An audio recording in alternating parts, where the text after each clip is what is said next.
Welcome back to another episode of Real Talk with a Vulnerable Angel and Friends.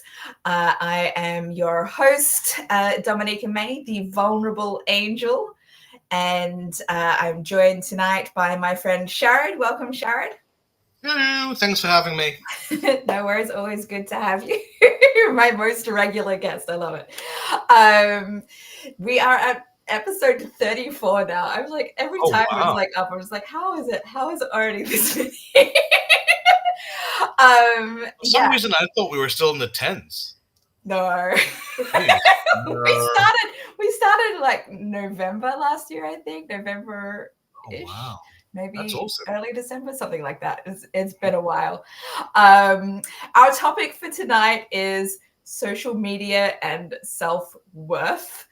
I don't know, for some reason, this feels somewhat relevant considering we are, what, 50 minutes later than I intended to go live because I was tracking my social media analytics on Instagram, and I wanted to kind of stay up to date with that. I didn't want to stop in the middle with my data tracking, and so it's like it took me like an hour or so to keep track of all of the new updated stuff that I had to do.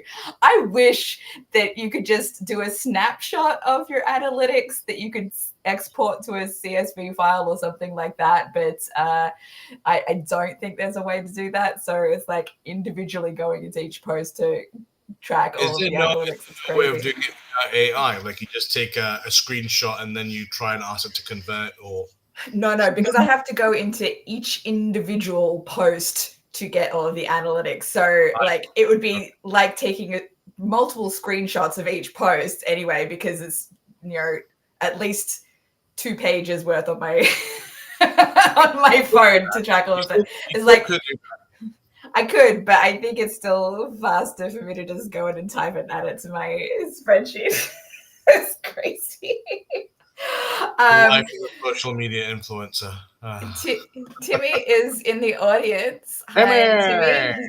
He says 34. Let's go. Timmy, you're up pretty late. Aren't you on the East Coast? It's like after, like almost 1 a.m. for you, I think. It Oh, seems wow. quite late. I think so. Someone's having a rager.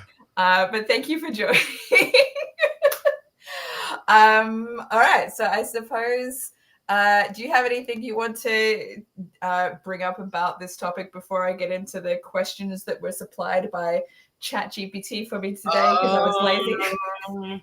Yes, actually, I think that it's very apropos that you're bringing this up because um, I think we're in a world now where this is becoming a lot more prevalent, and not just you and me, not just like, for example, I was recently a teacher. A lot of the kids I taught were teenagers, and everyone's on social media. And from what I've heard, professionals are going through quite a bit. So I think this is probably a really good time to really discuss it. So let's get to it. Yeah, no, I think that's awesome. Like my kids are not on social media and Good. they're Gen Z and Gen Alpha, and they're just like not interested at all. So Timmy does say yes, he needs to go to bed.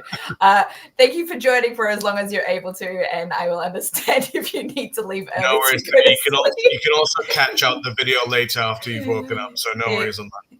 Exactly. All right, our first question is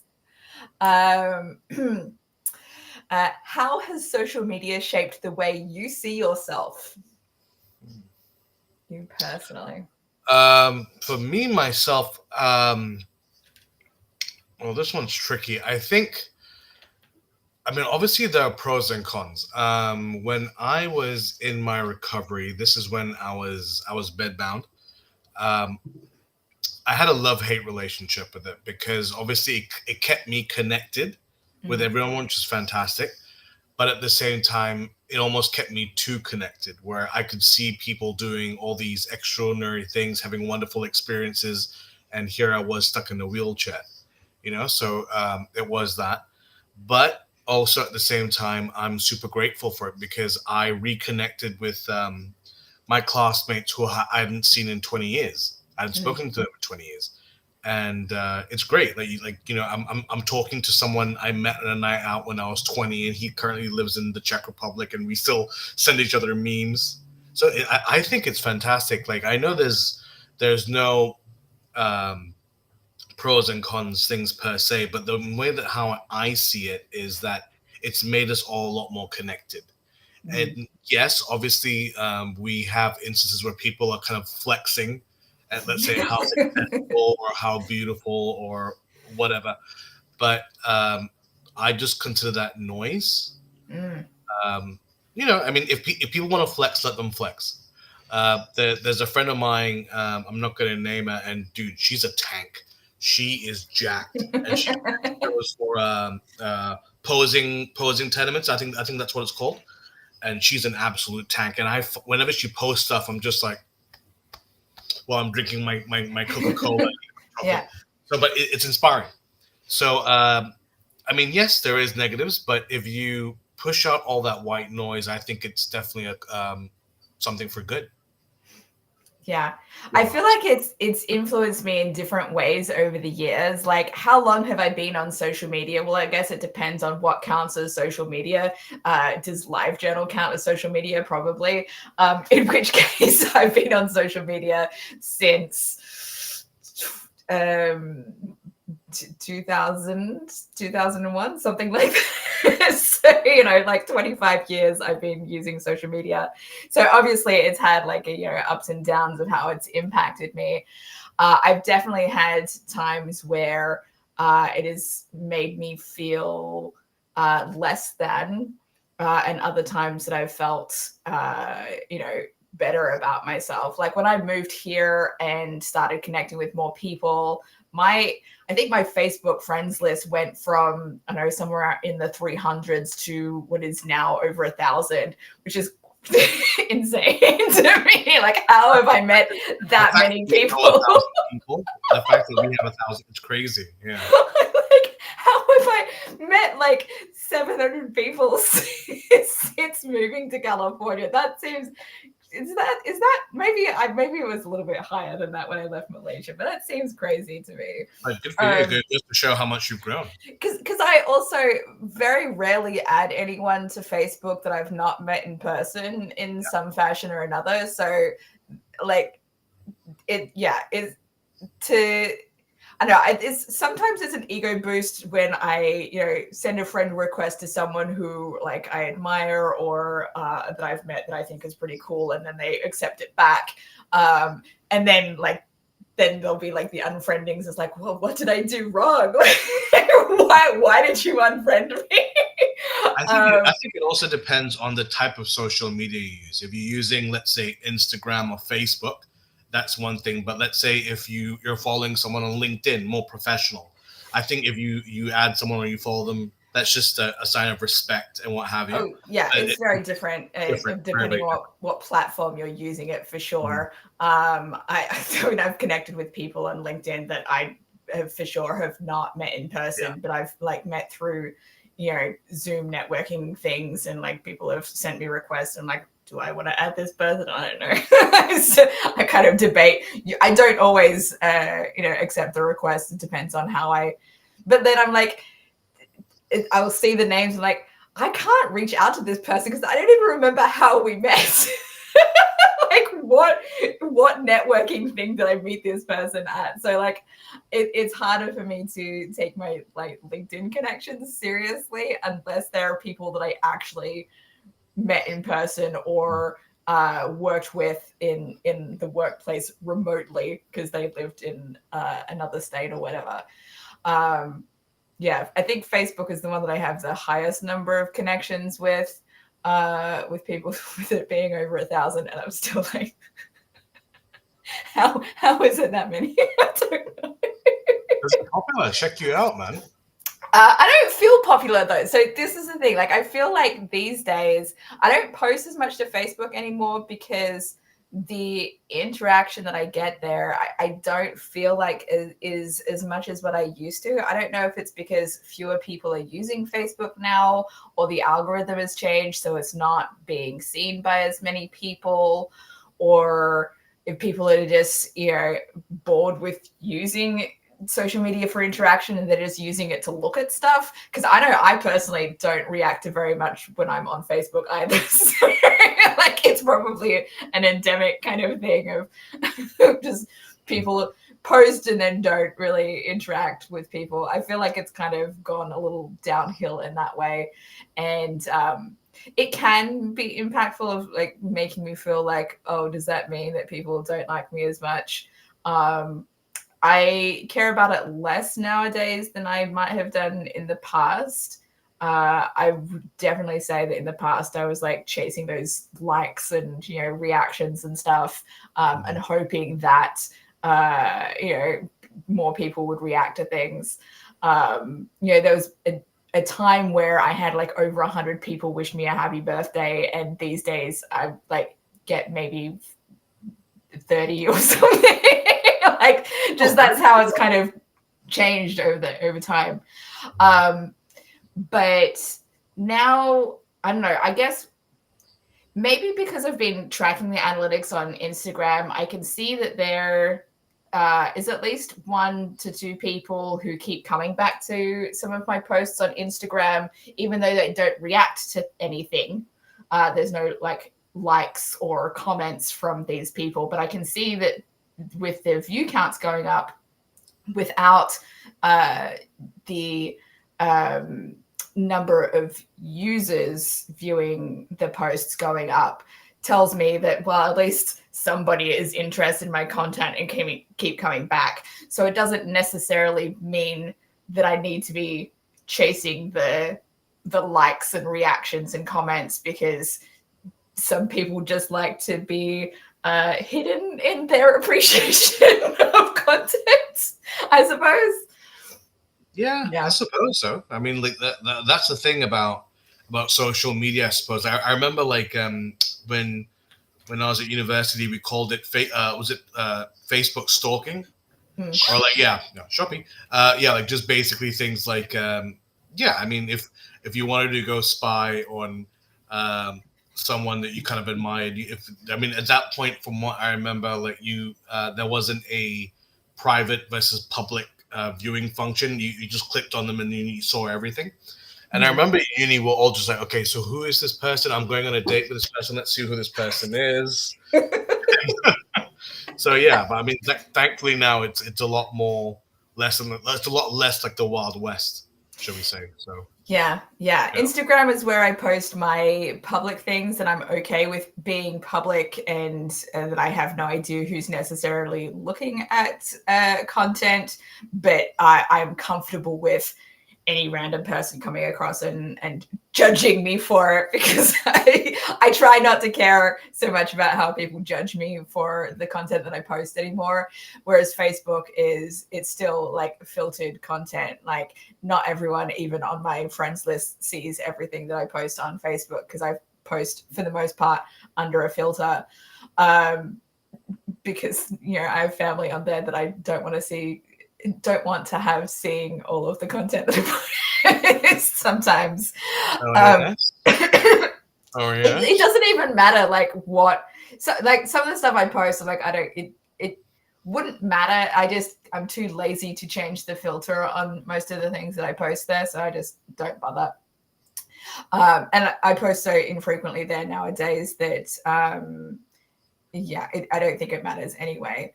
And then some of my Instagram content gets cross-posted to Facebook, but I'm doing that less nowadays because I feel like the content that I'm posting to Instagram is meant to be more public, and I think is not as interesting to my Facebook friends. So I've stopped cross-posting most of the things that I post to Instagram now.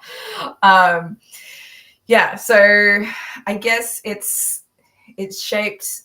Yeah, it shaped a lot of different ways that I see myself.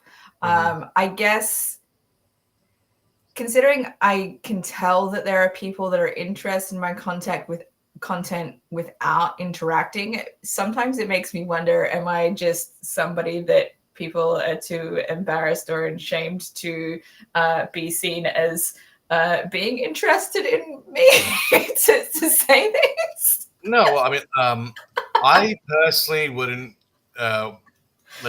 stew in that mindset. I think, to be fair, I'm I wish I could say I was free from guilt from what you just described, but I mean, like I said, like we've all done it in one shape or form or another. Like we'll Facebook stalk someone, or social media stalk someone, and we're just casually just clicking, just looking around, and just being a busybody. So if anything else, like I wouldn't see it as, oh, they didn't click or they didn't post, so ugh. But the fact is, but the fact is they were there. Mhm. Takes away. Yeah. Well, Yeah. if someone is intentionally going to your profile and you can see that they have been, and that was again why I was later to start the stream today, was because there were multiple accounts that were viewing my Instagram content from my profile this evening, and Ooh la yeah, la. yeah, I don't know. I'm so curious. I wish this person or people would actually say something to me directly, because I'm like, why? Why do you keep doing this? Like, oh, there's a part of me that's like, what did I trigger somebody? Because I followed a couple of accounts earlier today, and Mhm. uh, I wondered if one of them is connected to somebody who I don't follow, but I have wondered or suspected might be looking at my content. And I was like, did me following this person trigger that person? Like, did that person talk to the other person, and did that trigger like all of these views or what? Like, I don't know. I Maybe. try not to think about it. Like, it was just random. It was like, my following this person was about, like, I was like, you know what, he has come up in the suggested people to follow a few times now, and I told myself, like, I think a day or so ago, I was like, if he comes up in my list of suggestions again, then I'm just going to go ahead and follow this person. And he did. So I'm like, okay. And that was all there was to it. So yeah, I don't know. I wondered if that person could have been part of the new views from profile, but who knows? Who knows? Who knows? Um, anyway, let's move on to the next question. I feel like we can do that. Do you ever compare your life to what others post online? This is the I want to say it's not necessarily the downfall of social media, because in some ways it can be very, very inspirational. Mm-hmm. You know, okay, just to kind of bare my soul a little bit. A few of my friends have actually gone on to extraordinary things, and I'm very, very proud of them. A lot of them are in the entertainment industry, on Mm-hmm. camera entertainment industry, and I'm genuinely very, very happy for them. And it's but I'm not gonna lie. At the same time, it in I think that, oh, why not me? Mm-hmm. But at the same time, every time I think that, I almost have to kind of like do a little, and just at the same time just go, okay, but they've worked for it. They're very, very talented.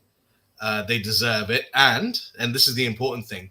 It happened to them. There's no reason why it can't happen to you. That's right. You know. Somebody So else's success does not yeah, negate your ability to succeed as well. exactly. And people become famous or infamous rather, every day. Why Mm-hmm. not your friends, and why not for something positive, for what they love or what they do? And I think it all kind of uh, metastasized out. Like I kind of had this inner thought that, okay, maybe I realized I wasn't jealous of their success. I was envious because I was stuck with my illness and Mm-hmm. they were out doing these incredible things. Not to say that if I was illness free, I'd be top of the mountain, far from it. But there was a lot of resentment at first. But the more I thought about it, I was like, okay, so what if the shoe was under the foot? What if I You were the one was succeeding. if I was one with the following, and um, you know, somebody was on the side feeling the same way. Because I recall speaking with a friend of mine, a fellow writer, who's trying to get into social media, video content, and unfortunately, he's doing very well, but he doesn't really have much inner confidence. And I was talking to him, and he was like, "Yeah, so and so is doing so well, and this and that." And it was really interesting because he was vocalizing in out loud what I was kind of ashamed to say myself. Mm-hmm. And I remember thinking in real time during the conversation, I was like, "Dude, this isn't healthy for you, man." Mm. And he's like, "Oh, what do you mean?" I'm like, "Well, you know, there's always going to be someone better, isn't there?" Like, and when I say better, I don't mean a better person or a professional, but um, when I was a kid, let's say, for example, if you're playing football or soccer to our American viewers, yeah, Yep. it could be the person who's 1 second faster, 1 second who thinks 1 second ahead. No matter how good you think you are, there's always someone else, maybe on the other side of the world, who's just slightly better than you are. And and that's the beauty of us as people. We're all completely different, all going through different circumstances, and that's okay. And just because you don't think you're succeeding doesn't mean you're failing. You're doing what you can, you're living your life.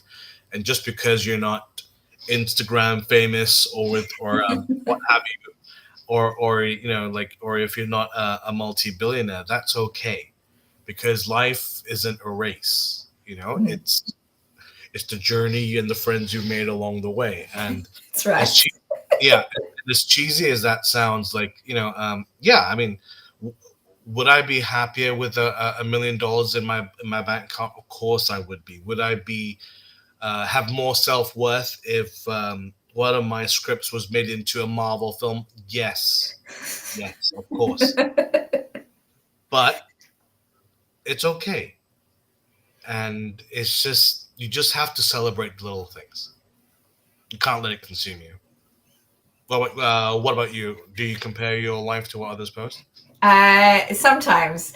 So as you were saying, the stuff at the beginning with, comparing and being envious and that sort of thing, how I react to people I know or people I'm connected to succeeding kind of depends on how I see that person or those people myself. Like I remember, there was an improv group here that I was not as thrilled about as what other people seemed to think that they were.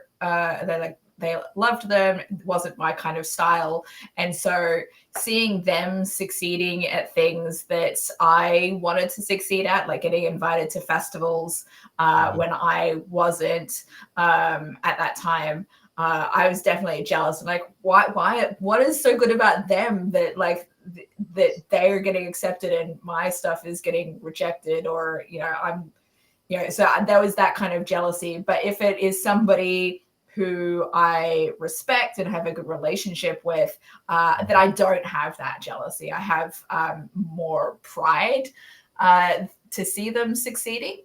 That's the key word, that pride. Because it's like, oh yeah, like I think I've talked about this on the stream before. I have one friend who I kind of invited her to perform with me at her first improv festival.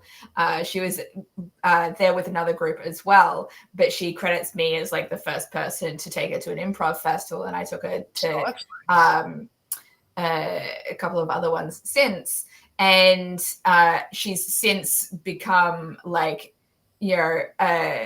very well respected and sought after teacher in the improv scene, like all over the country now. Wow. And So you I'm were the just like, so I'm like, even though she doesn't have anywhere near as much time for me as what she used to, I still see it as like, I kind of feel like I discovered her and like push her in that direction to help her succeed.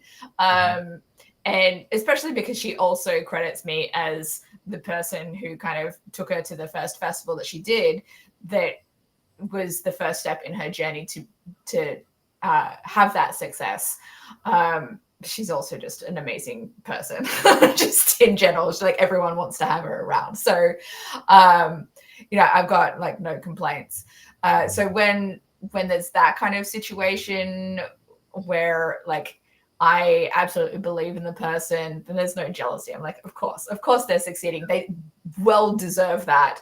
And if I'm not succeeding in the way it's the same way, it's because I'm not putting myself out there as much as as these other people are, and I'm not. Like, I haven't been doing very much improv for the last 5+ years now. But tomorrow is a brand new day, right?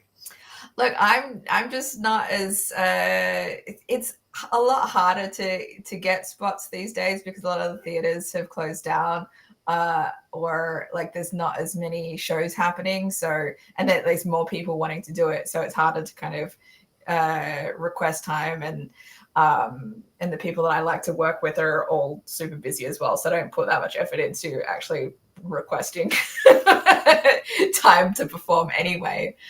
Well, at the end of the day, though, it's all about little baby steps, isn't it? Like, it could be maybe, as you said, the people that you want to collaborate with, their schedules are all, completely booked. But right. Start small. Start small at a different venue with 5 people. I'm looking at I'm looking at selling my house in a month or so, or like putting it on the market in a month or so. I don't have time for thinking about doing new shows and stuff until after that's all sorted anyway. Well, I mean, that's the thing, though, isn't it? Like, when it comes to shows, again, you're the expert with improv, so I'm not too sure with how exactly it works. I've been to a few improv shows, but I assume maybe a rehearsal or something can be anywhere around maybe an hour, give or take. If 2 to 3 hours for an improv rehearsal generally. There you go. So so if it's just an hour, I think we can get away with it. But then, as you said, if you have other priorities and responsibilities, 2 to 4 hours, it's a big chunk. Yeah, and then there's the show time, and you have to get there like early enough for setting stuff up and talking to the tech person and everything before the audience is allowed in. Like, you advertise and sell. So yeah, it's a commitment, I suppose. And then I guess there's people that I compare myself to online where I'm just like, oh, I want to be doing content like that person, or I admire that person's content and I want to be inspired by them. And so that's also like a more positive comparison. It's like, oh, that person is doing well and I relate to that thing, and I want to do more of that kind of thing, and or I want to be inspired by that and do my own kind of version of that sort of thing. So yeah. Well, yeah, I think the healthy way to go about it is you see someone who you admire or indeed you envy, you kind of have to identify what is it about them or something that they did to get them to that level or whatever. So, for example, if you have a friend that's a stellar performer, is it because they can adapt? Is it because they're very confident? Is it because they have a very good projecting voice? And so, like, you see things like that and you go, okay, I'll take a little bit of this. I'll take a little bit of that. And hopefully you form it into something unique to you. So, yeah, so it's tricky, and it's good in a way because you see what works and what doesn't work. Yeah, with the because if it's feeding into your algorithm as well, and you're like, oh, I'm seeing this content because lots of people are reacting to it, then that's a good sign, right?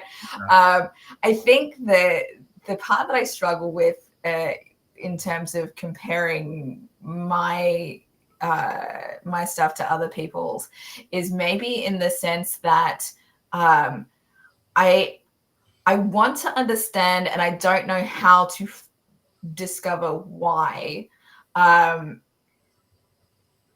other people produce content that people like to share with their friends and family and whatever, through, DMs, like sending the video or Guilty. yeah. I mean, obviously, we send stuff to each other, right? And I want to understand why people don't do that with my content, especially if like there are people that keep coming back and repeat views. Like, if you like my content so much that you keep coming back to it, why are you not sharing it with other people so that I can get more views? Like, what is up with that? Why? Well, I mean, that's the thing because I mean that obviously makes sense what you're saying, but at the same time, I think it also kind of goes down to the viewer. Let's say if I'm sure, for example, you follow channels or individuals who have very very small amount of followers, but the content really resonates with you, and they have a huge catalog. Um, I like, for example, there's a whole bunch of film critics, reviewers, and reactors that I follow. Some of them don't have that many subscribers or followers, but I'll go back and I'll keep watching. But yeah, I mean, sometimes I don't share it because that's not something on my mind because I like for example, I there are times where I get annoyed with myself because I'm like, why am I sharing what I'm eating for lunch on social media? Who the hell cares? Am I going to turn to that guy? So it's the same thing with, oh, I've got to do this, got to do that. But like, forever blessed, that kind of thing. So in some ways, it goes back to people just want to enjoy it for them, and they don't think about that maybe. Yeah, no, that's probably true. But I guess it's this, like, the people with smaller followings are the people that need their content shared the most so that they can build their audience.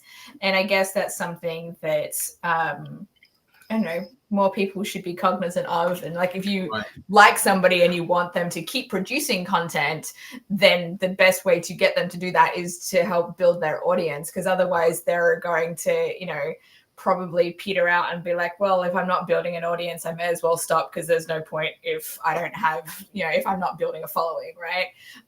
And then you'll be like, oh, what happened to that person? Why did they stop producing content? Because you didn't help them build an audience. Yeah, yeah, I definitely see what you mean, and it can be a tricky thing. I mean, obviously, you can have passion for what you're doing, but at the end of the day, though, passion is not going to pay the bills, right?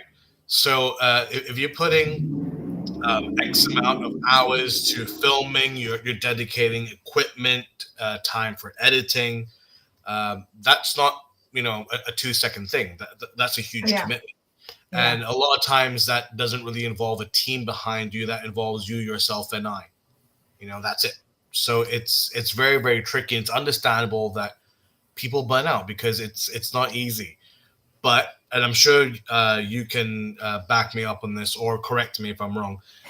With the algorithm, it's a lot about churning stuff out and just pumping stuff in there. Because, yeah, if you post once a month, right? But yeah, if you post, you'll only have a fraction of your audience even viewing those posts, because, like, I look at some of my recent posts, and like one of them up until recently only had like 30 views or something, and I was like, why has this one got so few views? I think it's up to like 42 now. So that was like because some people kept like coming back and reviewing stuff multiple times. But like, I struggle to understand like what gets content pushed out to more people, and what, like, I'm experimenting a lot these days, and I feel like the content that gets the most number of views or more like repeat viewers are my like commentary and reviews on movies that I've been watching. So cool. I've been like trying to put more of that content out, even if I don't have like very many reactions to the post. The view count tells me that there is interest there. So like, I guess I'll do more of this kind of thing. We'll see. This is gonna sound weird, but the best way to go about it, I should probably phrase this differently, but you need to get a hold of a kid, right? And when I say that, I mean get a hold on a teenager who they pretty much live in the zeitgeist of social media nowadays. I think I might mention to you either on camera or off. Some of my students, one particular student comes to mind. He's really into reptiles, particularly snakes, and he was like, yeah, so this is this and this is this. I'm like, yeah, all right, cool. I hate snakes. All right, he's like, yeah, hey, check it out, sir. This is how many followers I have. He's got 15,000, and he's not even 15 yet. I think he was like 13 or 14, Oh my and he's goodness. just posting videos of him hiking, and he sees snakes, and he does commentary about them. And I was like, this kid's hacked it. And I remember him telling me it's like, oh, it's quite easy. I'm like, oh yeah, sure, okay. It's like, it's all about feeding the algorithm. Like one thing, obviously now, I'm sure that you do this as well. I'm trying to get into it more. Is let's say you can pre-write posts to be released later, schedule posts. And Mm. so let's say if you have a day, because I know that posting something every day is tiring, it takes a chore. If you let's say if you have a couple of hours just on one day, just post everything then and just schedule it to come out, and that will help build. So that's probably a good way to start. Yeah, I haven't gotten to the extent of doing that yet because the content that I share is more like time relevant of like whatever it is that I'm viewing at that time. And I'm Mhm. like, if I delay like saying that I watched this movie like last night and I don't post it until like 5 days from now, then Yeah. it's like not, accurate. Um and yeah, so like, Instagram is supposed to be like instant, like this is the thing that's happening right now. And even as it is, like I post things the next day because, I went out in the evening and I don't have time to post something once I get home because I'm tired and I want to go to bed. Um, and yeah, so that's that's the extent of like me posting stuff later. Is like I'm too tired to do it now, so I'll do it in the morning. Yeah. It can be tricky. I think there's a sort of way to get around that is if maybe you time your reaction to trailers. Let's say you can be watching something, you'll plan them to come out later, but then for your reviews, from what Mm. I understand, because I did that for an animation company a while back, and they told me that you have to post films whenever they come out. It has to be Right like that. away. And I asked him, okay, but let's say if I want to do a review about a film I saw 20 years ago, because a lot of the channels I follow do that and they get millions of views. And they correctly say, well, those channels already have a whole list of dedicated followers. You're starting from scratch. Has to Mm. be new, has to be fresh. So, Not necessarily. Like for example, okay, I will pull up on my phone. I reviewed Titanic a couple of weeks ago, from having rewatched it after more than 20 years. And this particular post, I'm going to pull up and give you the total view count on it because this is the highest number of views I have on like a carousel post for a while. It's had 189 views, which is quite nice. high for a carousel Good. post for me.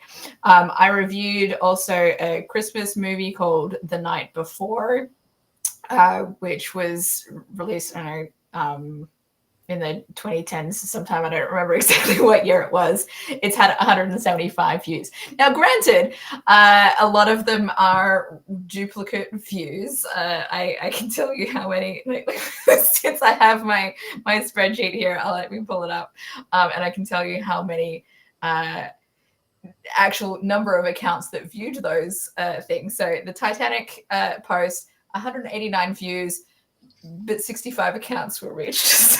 That's a lot of repeat views. That's more than 100 Triple, yeah. repeat views. For the Night Before one, like I said, 175 total views, 73 accounts reached, which is actually higher than the Titanic one Mhm. for the number of accounts. But, that's, I guess what tells me like, repeat views. People keep coming back and they're interested in rereading or revisiting my movie reviews, no matter how long ago that the movie was released. I don't know if it's like the content of what I'm saying, because I do have like, at least on those particular ones, I related it to my own like personal experience with my real life. Mm-hmm. And so it might have been that particular aspect of it that made people interested in rereading content, or rereading the text and captions or whatever. So I don't know. It's hard to say, but the point is, like, I reviewed a Ang Lee film called The Wedding Banquet that was released in 1993. Nice. I think that was my most recent movie review post that I. Oh no, the other one was my two recent movies that I saw at the movie theater this week. After that, but yeah, 1993 film still had relevance because it was like the earlier version of a film that came out earlier this year. And it was actually quite different, but I had no idea. Like, I'm like, I want to see what the original version was like so I can compare them. They were very different. So I was like, well, since I reviewed the 2025 film, The Wedding Banquet, I may as well post something about the older one. So, you know. It's also really interesting because I've been asking a lot of younger people, like in their 20s and teens, even children actually, what kind of stuff do they like? Because obviously, as a writer, that's my skill set. I write. Mm-hmm. And a lot of them will say, oh, it's all about visuals nowadays. Either it's pictures or it's videos. Unfortunately, and as painful as it to say, writing, it's very much a dying star in terms of social media. I mean, yes, you have your tags and small little captions and whatever, but it's mostly visual now. It's mostly pictures, it's video. I think it depends on the audience. My view count, I would say I would disagree with that, because I think that the posts that I get more views and more repeat views on are the ones that have longer captions, where I have, you know, a personal experience that I'm relating to it. That sort of content receives more interest than my reels, where I'm like talking at the camera. Like, you know, some of my recent reels, they've only had like, you know, 17 minutes of view time, even if it's had like, you know, over 150 views. Like, it's a low number of people actually viewing very much of or viewing a lot of the content. So most of the views, even if it has a high number of views, it's only like 3 seconds that most of the people are viewing it for, which is why I think the other posts, if they're getting more repeat views than my reels, then yeah, I maybe I've just gone against the grain and I'm doing something different that people are more interested in that kind of content from me rather than the video stuff. Hey man, you just have to keep going, and you know the fact is, like, I always go back to this adage that there's a lot of people who are claimed to be overnight successes. Let's say whether it's in film, TV, social media, music, sports, any field whatsoever, and a lot of people will say, "Yeah, I became an overnight success, but I started 10 years ago." Do you know what I mean? So yeah. And like, you know, it's just because you appear doesn't mean you just started yesterday. No, absolutely. Starting for God knows how long, and then you got that one break that you need.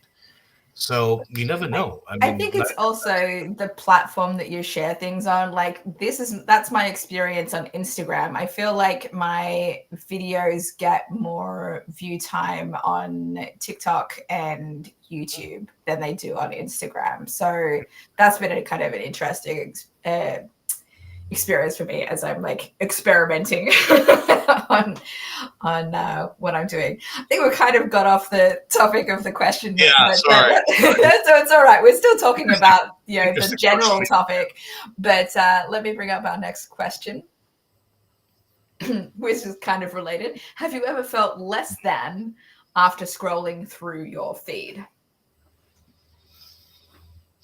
Maybe not recently, but in the past. Yes, and it's a very very tragic part of social media, because that when you feel less than, that pity, self pity comes in. And I'm perfectly honest, yeah, yeah. And it can be something simple like uh, I was recently on Instagram, and two friends of mine who I met at university, I actually introduced them. They got married. They have a kid. They were posting something about a picnic, and the dog was there, and it was like a really nice family post. And it wasn't meant to brag. It was just like, yeah, us at the park, and I was just like, "Hmm, hmm." And it's little things like that, and yeah, I mean, it can be tricky when it comes to, let's say, professional things, where you see people succeeding and doing extraordinary things, and it's almost like a death by proxy, isn't it? It's like, well, I knew this person, we were friends, we're going to the same And thing. now they're succeeding and they've And yeah, forgotten all about me. yeah, and this happened to me actually. A friend of mine is doing very very well, and I sent him a message. I wasn't trying to, like, ask for advice or whatever. I just simply wrote, happy for you, so very proud of you, keep going, short and sweet. Um, and I've been left on red for months, and Ooh, that's yeah, and painful. yeah, and Like it's a simple reply is like, "Hey, thanks, man." Like that's all that they needed to say, right? Like, but I mean, it's tough because at the same time, no one owes you anything. that's true. And yeah, no one owes you anything. And to be fair, life happens, right? Like, life happens. And end of the day, though, no matter how much you feel less than, it's something that you need to get rid of, because end of the day, though, our worlds are very very small. Mhm. Usually what we can see, what we can hear, what we can touch, and that's all that matters. So as long as you can get a control of that, the rest of it will follow, hopefully. Mhm. Mm. I think in my experience with the feeling less than, because of course I have, because who hasn't? Like, if you haven't felt less than after scrolling through your feed on social media, Mm. then you have way more self confidence than the majority of the entire world. That's my opinion. But I feel like my experience is not so much in like being jealous of what other people are posting, or like, feeling like I'm less than because I don't have the same kind of life as somebody else, as I am so much with seeing how much response certain people get on their posts. So Mhm. that the number of comments or the number of reactions, like likes, hearts, care reactions, or whatever, uh, that's the kind of thing that makes me feel less than, because like, why don't people like me as much as that? Even if, like, of course they probably know way more people than I do, so that's Mm. part of it. um and I think part of it is also because there are more social people than what I am. I don't reach out to as many people and and hear from people so much. So uh but that doesn't mean that those thoughts don't still creep in. It's like, but what? Why am I not as popular? Or because I think, like I said before, I feel like people secretly like me, but don't. Because I feel like that's the kind of thing that I will Sound like a hear fort from. place. They're going like, That's the kind of thing I feel like I hear, like, get feedback from in private from people. It's like, oh, I really liked that thing that you said, and I related to it or whatever. But they don't like to say it publicly where other people can see. So it's like, why? What is wrong? What, that people can't share more publicly about stuff? well, I mean, like, that's also an interesting thing. Yeah, I understand what you mean to post it in the comments or whatever, or share it publicly. But at the same time, I think maybe if people connect with you privately, it could be more of a personal thing, like, hey, yeah, I really enjoyed this. And the fact is, you just got to take it, because unfortunately we can't control people. Oh, that's true. And I think part of it is because I do share more personal things sometimes that other people are less comfortable with being public about. And I think as a consequence of my being autistic, I'm not as private about my experiences that people generally are private about. Right. And so I'm more willing to share things that other people are less comfortable with sharing, but they like the fact that I'm sharing it because it helps them feel less alone, because I put words to their experiences, even if they don't feel comfortable sharing it publicly. And I think that's one of the reasons why people are more comfortable with sending me a DM about it rather than anything else. And I don't know, maybe that's the reason people keep revisiting my post on Instagram, because I'm sharing content that they can relate to or they want to reflect on, but don't feel comfortable, even discussing with me privately, because they're still processing stuff for themselves, or they don't have that kind of relationship with me. Whether they know me or not, I don't know. I don't know who these people are that keep revisiting my content. I wish I did. Mhm. I know, but it's a very tricky thing, because at the end of the day, though, this is nothing new. Even pre-social media, the fact is, like, you're driving down the street. Why does that guy have such a nice house? Mm. It can be, oh, why does that person have such nice matching clothing? And it's a very normal thing, envy and self-pity. But the important thing is you have to take it in, understand how it makes you feel, and then you have to let it go. It's Yeah. painful. It's by no means easy. I'm not saying just like brush it off. Oh, no, It no. may, Absolutely sit with those feelings and experience them, because otherwise it's going to build resentment in you towards the people that are sharing stuff that make you feel that way. But that's a you problem, not a them problem. Like, they can share whatever they want. you hit the nail on the head. That's very well said. It's not a they problem. It's a you problem for sure. Yeah, like, don't go and yuck on someone's yum, like, because they're sharing content that makes you feel resentful because they're doing better than you are. Don't go and be like, hey, you should stop sharing this content because of blah blah blah, because it makes me feel bad about myself. No, just deal with your shit personally, internally. Don't project that onto other people. Yeah, just because someone's doing well doesn't mean you have to rain on their parade. And if anything else, you know what they say: if nothing good to say, don't say it at all. That's right. Yeah. Yeah. Good old quote from Bambi. I'm sure it's not the only place that has said that, but that's what I was. If you don't got nothing nice to say, don't say Don't nothing say at anything. all. That's right. Oh, good old Thumper. All right, ready for the next question? Yeah, sure. Let's go for it. Okay, here we go. Can social media actually boost self-worth, or just perform it?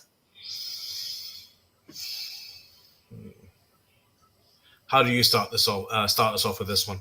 I guess it depends on how you deal with validation.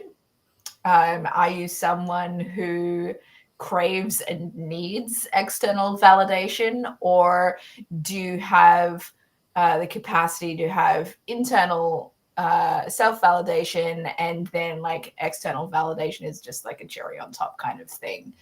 And I think that I think it's possible that it can boost your self-worth, especially if you are more of that external validation seeker, but you need to be careful with it, because it depends on whether the reactions that you get to your content feels genuine, versus like, are you having a genuine connection with your audience, that it feels like this is real and it is impacting me. Or is it superficial? Because if it feels superficial, that it's not going to have the same kind of is probably going to have a negative impact on your self-worth rather than positive. But if you're having a genuine interaction with your audience where it feels like not so much like one way, it was like, you know, there's some back and forth, give and take kind of thing, then I think that it might have a more positive effect on your self-worth. But yeah, then there's other times of course you're just performing self-worth, like, look how amazing I am, I love myself, here's this selfie where I'm looking so good. Ooh, yeah. Duck face. Which is fine. I mean, there's nothing wrong with it. I think, like, I had this feeling, I want to say quite a while back, maybe a few years ago, where I was going through my friends list and my connections, which are quite a few. And I remember thinking, like, going through the list, and I was like, oh, I remember meeting that person, or I remember that person's got a really funny sense of humor, or I remember this person is this. And going through the list, that actually it definitely helped boost my self-worth, because I just go, oh, I've had a fantastic life. I've met so many wonderful people. Obviously, I'm 9 out of 10 of them I haven't spoken to in many, many years. Mm-hmm. But the fact is, while we did know each other, we had a fantastic relationship, and I got to meet an incredible person who became my friend. So if you kind of break it down to small little things like that, it can boost you for sure. I like that way of looking at boosting your self-worth through your connections and who you have been able to connect with. That's not something that I considered when reading this question at all. So, but I've definitely had those experiences. If you think about it, like, if you, as we mentioned earlier in a previous question, other people's success can be a source of envy for you. But then when you think about it, you're like, okay, I remember meeting this person. When they were so young and so lacking in confidence, but they had that spark. And I remember that time we were at a party, and she was really funny, and he said something that was really profound, and it just kind of goes back to, like, well, these people are my friends, and they're doing so well. So it's a nice little memory to kind of help boost yourself up. Yeah. I guess my experience with that sort of thing, I think it depends on who the person is, but like sometimes there'll be somebody that I admire that might leave a really positive compliment to me on something, and that's the kind of thing that might boost my self-worth. Like, oh, this amazing person appreciates me for this thing, that in turn helps me appreciate that thing more about myself if somebody else does. Mm-hmm. I mean, like, there you go. Like, it's something you think you have is subpar, but then when you compare it if you compare it to someone else, you're like, I don't actually have it that bad. So I mean, and this is something I think that applies everywhere. Like, for example, with my medical condition, so I've got Guillain-Barré syndrome with encephalitis, and I've joined a few Facebook support groups for people who have it or caregivers. And I remember when the first few years I had this condition, when I was at my lowest, I genuinely thought, like, oh, like, the world sucks, and no one understands me, and I'll never get better. But when you read these stories, and you just like, dude, I have it good. Like, if you think about some of the stuff you hear, like, some people, I was speaking to the caregiver of someone who could blink, and that was it. And he had the same condition I have, but he could only communicate by blinking, and he couldn't move. So it's take the win. That's reminding me of when I joined, like, groups on Facebook for survivors of narcissistic personality disorder abuse. And reading some of the experiences that these other people had, I was like, wow.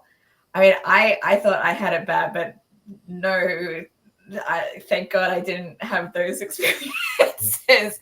And I was, like, further through the process of working my way through trauma and abuse survival and stuff, so that by the time I was reading this content, I was like, Oh yeah, I'm out the other end, and I'm not like wondering, oh, did I do something wrong? What's was what some of these people are commenting, right? I'm like, oh, I was already firmly in like, oh, I did the best that I could, and it's a him problem and not a me problem. Yeah.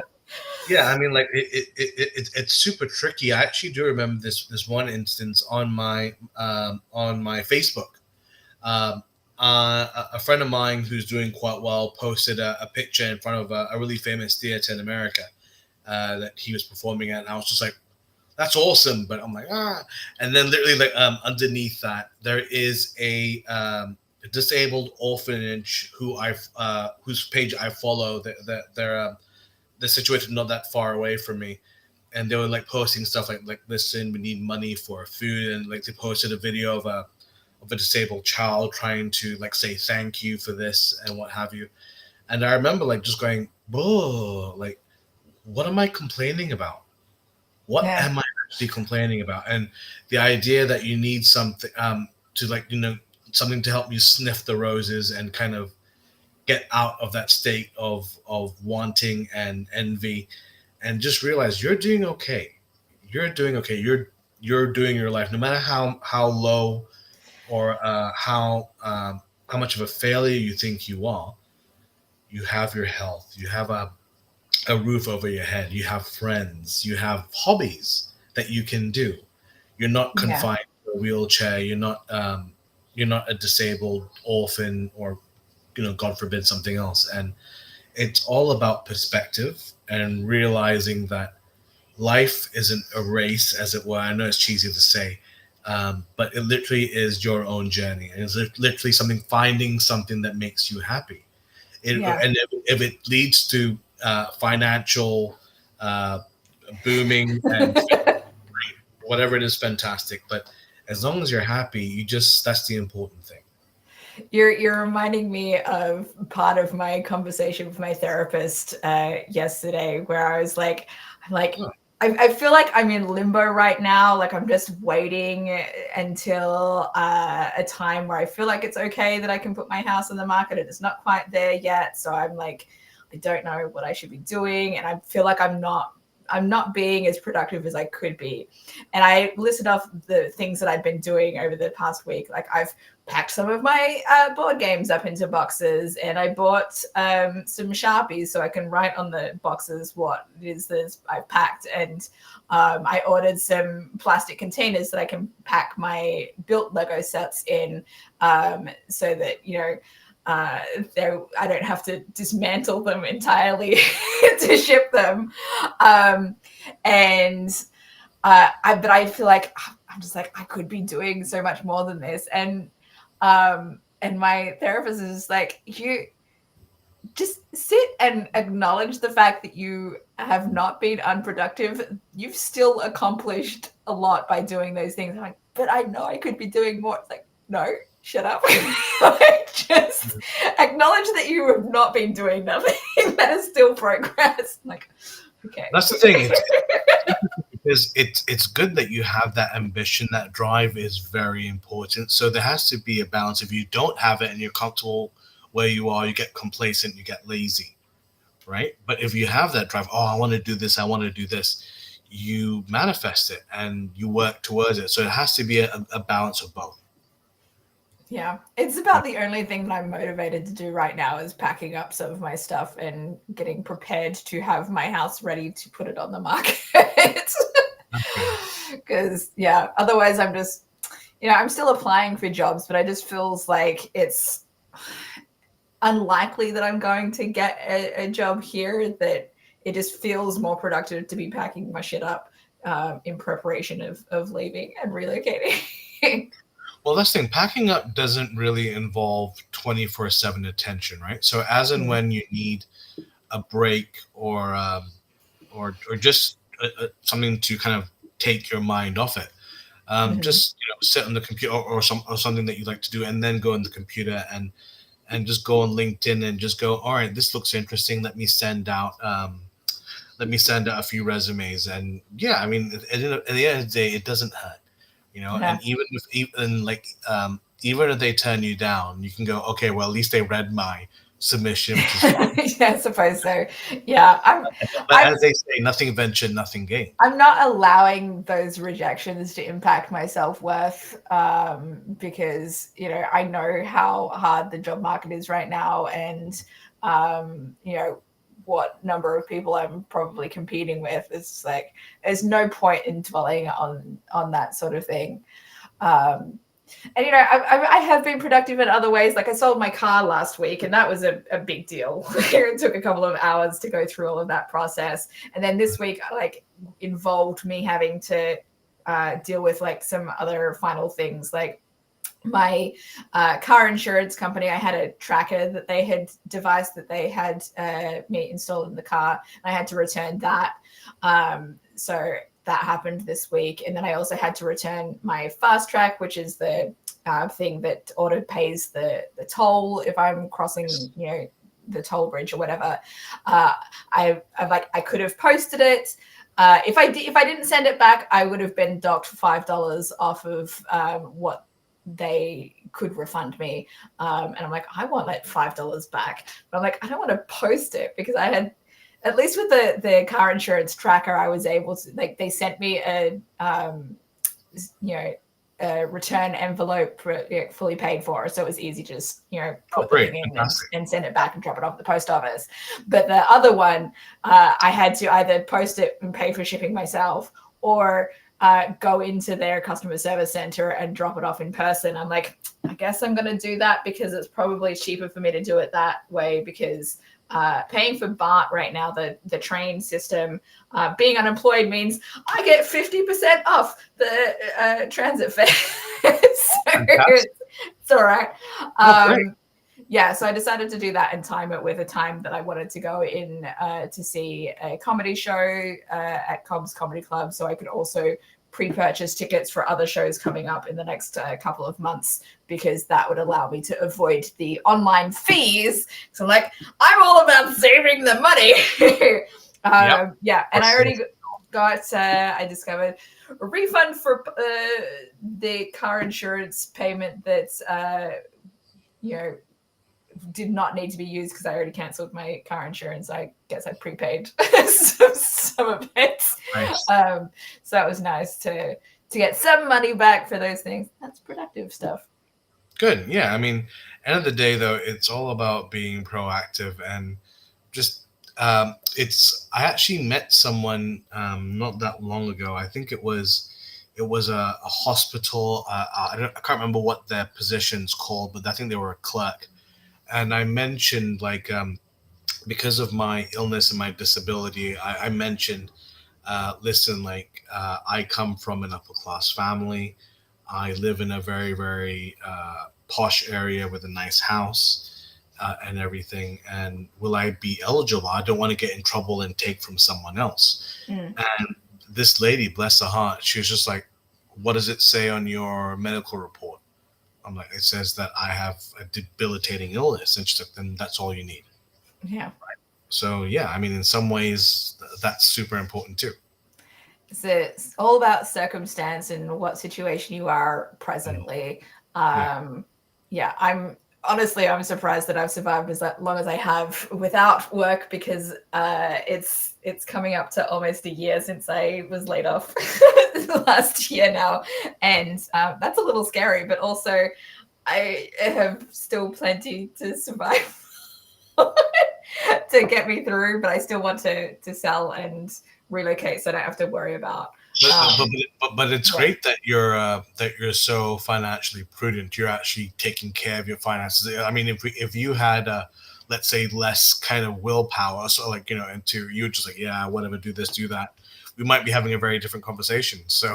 Oh well, recently I have felt like I've had less willpower with buying up a few more DVDs for my collection, but or Blu-ray movies and things. But it's more like I'm not spending all my money. It was kind of like, well, I'm selling my car, and if I'm relocating overseas, then it'll be fine. It's not like I was spending all the money that I need to live off of. If I'm going to be selling the house in the next couple of months. Fingers crossed. We'll see how things go. Then once I have that money, it's not going to be a big deal anyway. So it's more like, well, let's make sure I have the things that I want to have before I move that will be harder to get hold of. In Malaysia, presumably, if I'm still like, that's where I want to move. So, yeah. That's as we mentioned previously, you and I have got exact opposite places where we want to go. So, yeah, I mean, at the end of the day, as long as you build up something to kind of give you that little nest egg. When I was speaking to my friend who lives in San Francisco, she admitted that it's the area that she lives in. It's not cheap, and you need to save up. Well, she told me if I wanted to fly over, and she was willing to let me stay while I got on my feet. She told me that realistically, I need maybe $10,000 to just kind of to get me started, right? With my new at least. At least at the very lowest rung. And obviously taking into account the exchange rate between the Malaysian ringgit and the US dollar, that's a fair chunk of change. Yeah.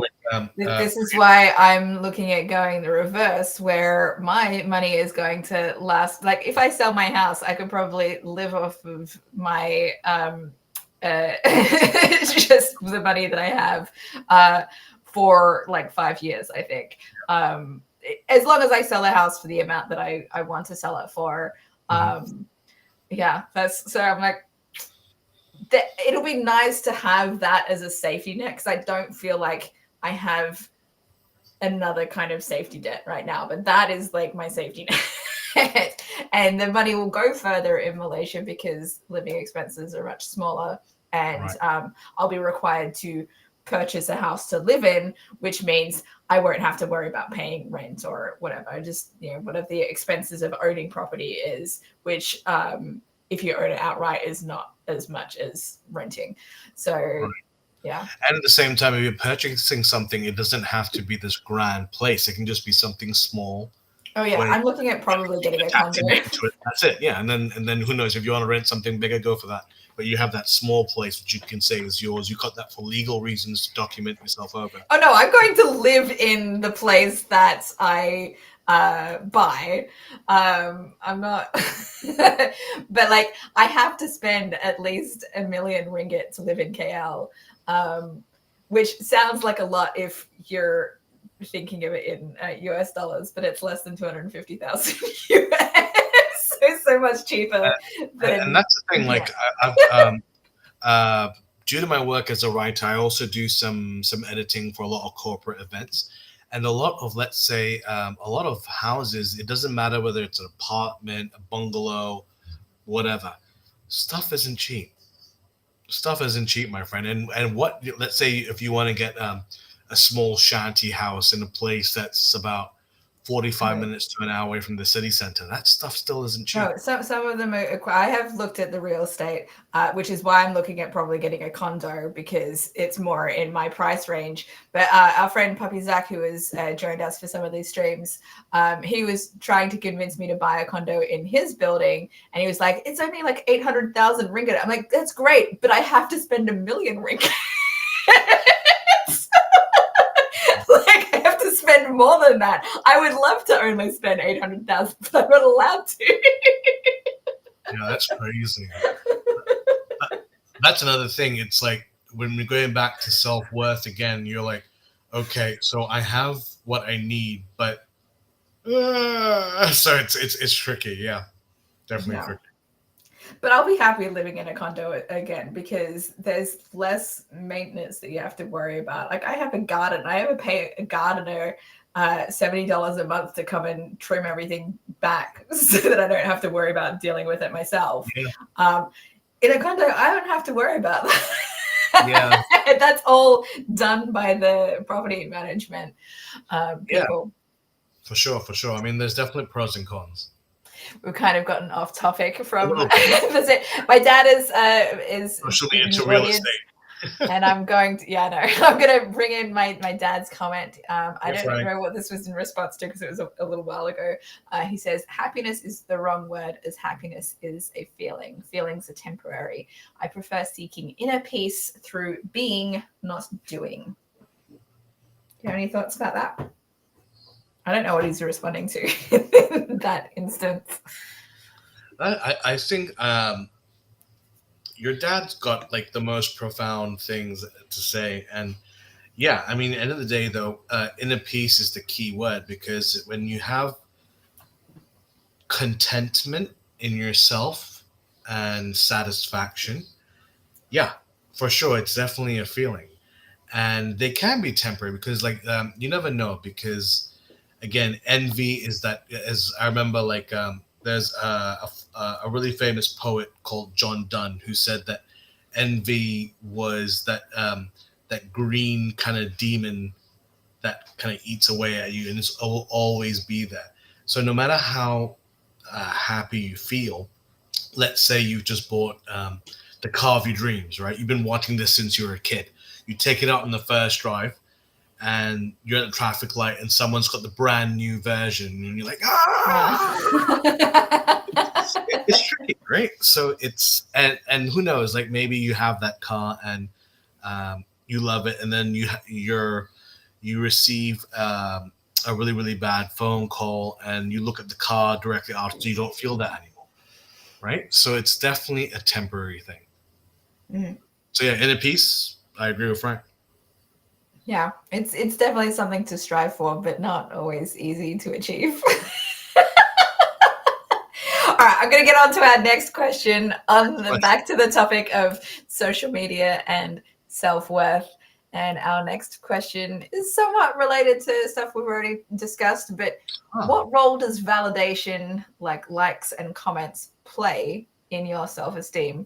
I kind of touched on this a little bit before, Yeah, but I think we're I from think you. we're anyone that says that it doesn't is kind of shall we say, potentially sociopathic, because yeah, I mean, We're at the end, social creatures and it yeah, matters. yeah, I mean, it does, like, we're only human to err, is it to R as pirate, to err as human, like the end of the day though, it's normal whenever someone says, oh, I love the way you did your hair this morning, or I love the way you did that presentation. You're gonna feel great, right? So the fact is, someone likes and comments compared to someone that doesn't at all, you're gonna Yeah. feel a difference. Yeah, I have an interesting take on this, and I'm curious to hear your thoughts and your experience with this. For me, that validation, like likes and comments, uh, and how it impacts my self-esteem, can vary depending on who the person is that is liking and commenting. So, Okay, like, if interesting. I hold that person to a higher esteem, Mhm. then them giving me validation Right. gives me more self-esteem, right? If Sure. it's someone that is more like, I couldn't care less about, or like that's a kind of a dick move on my part to admit that I Um, have that kind of those people in my right. life. But there are people that is like, I could take or leave. It doesn't matter whether they react to my stuff.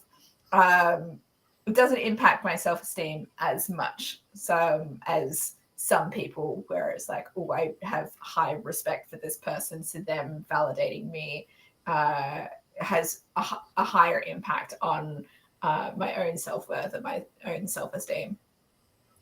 Yeah, I mean, it's tricky because let's say if, I mean, from my perspective, a lot of what I post will be written as a writer. That's what I do. Obviously, if I do, let's say, put in an image with through Canva or whatever, but like, sometimes it can work out interestingly. Like I do post a lot of memes. I'm very, very guilty of that. And one thing that I always get validation from is people who get a kick out of it, and I just go, like it's like I like to think that I'm. I mean, everyone says that I'm not very particularly very scholastic. I'm very very childish in terms of my humor, But whenever I post stuff and people get a reaction out of it, I'm like, so yeah, I don't know. Yeah, there was a time where there was somebody in my life. I was like, I wanted them to react to my content a lot more, and so, but like my content just wasn't, going in their feeds for whatever reason. There was someone that like I interacted with and like had sent private messages with back and forth, but my content was not showing up in their feed. And these days, I think it does show up on their feed more, so they do react to things more often. And so anytime that person reacts to one of my things, I'm like, ooh, they liked it. Ooh, they saw it in their feed. So yeah, I have those moments. Yeah, it's tricky because at the end of the day, that we have to remember we're at the feet of the algorithm gods, aren't we? I mean, unless you tag them in the post, that's 50-50 whether they'll see it or not. If that's If that, depends. Yeah. It depends. Like, it really depends. I think you're more likely to get somebody's content in your feed if like you go to their profile and look at some of their things and they like and react to some of the things, and then because once you interact with their content, then they're more likely to show up in your feed. Because I've definitely seen like people have disappeared from my feeds because I haven't been interacting with them. And I'm like, what happened to that person? I'm probably still posting. It's just not showing up in my feed because I haven't been interacting with it. And, I feel like that's probably what's happened with why I'm not getting as much interaction with my posts on Facebook as much, because, people stopped interacting with it. So it's not showing up in as many people's feeds anymore. And so that just like, spirals downwards to have fewer and fewer reactions as time goes on.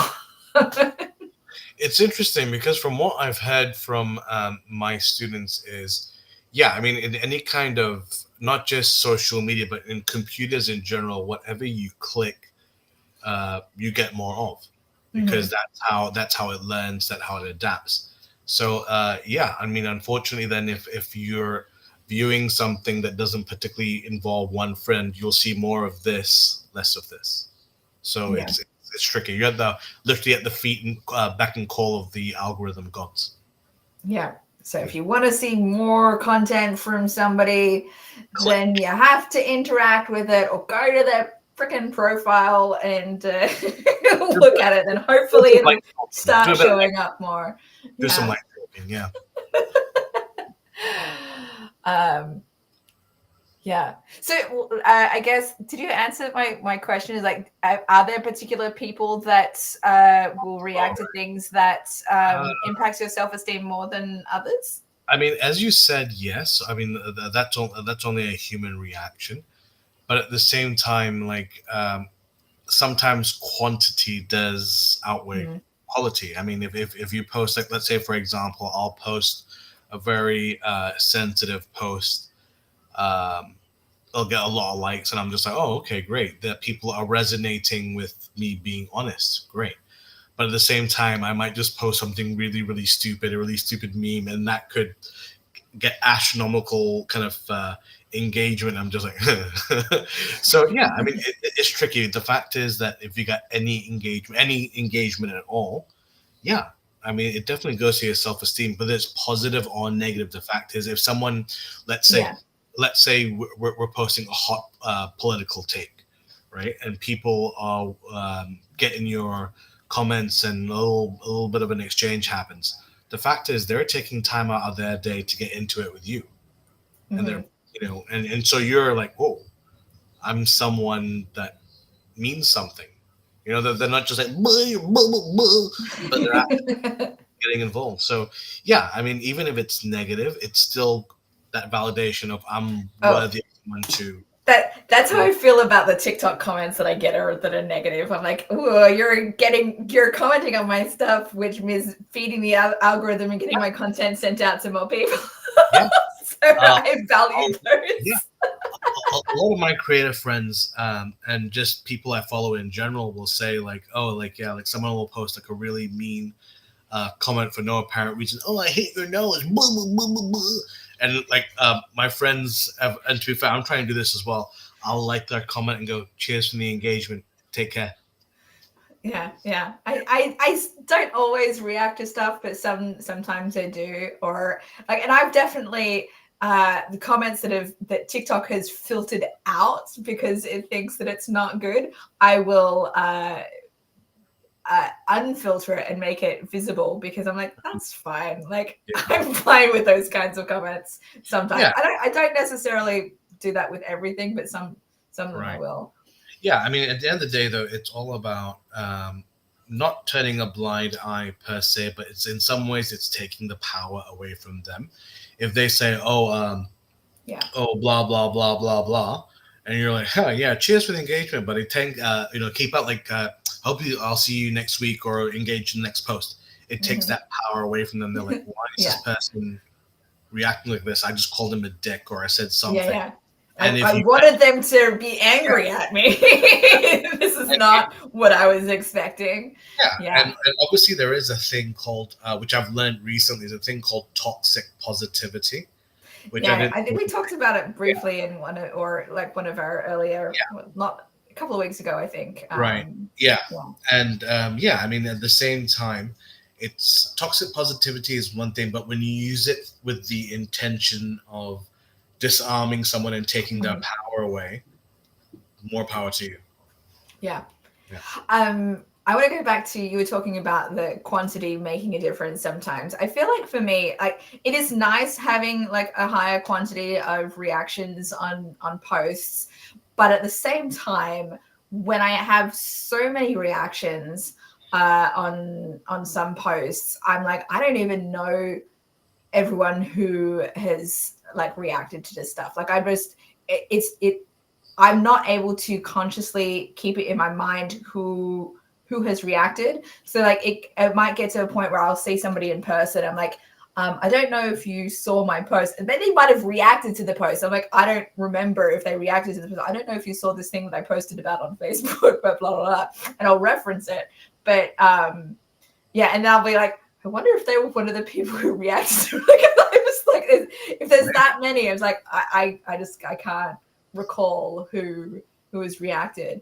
And then other times I'm like, oh, it's interesting that this person is reacting. I hadn't seen them interacting with my post for a while or whatever.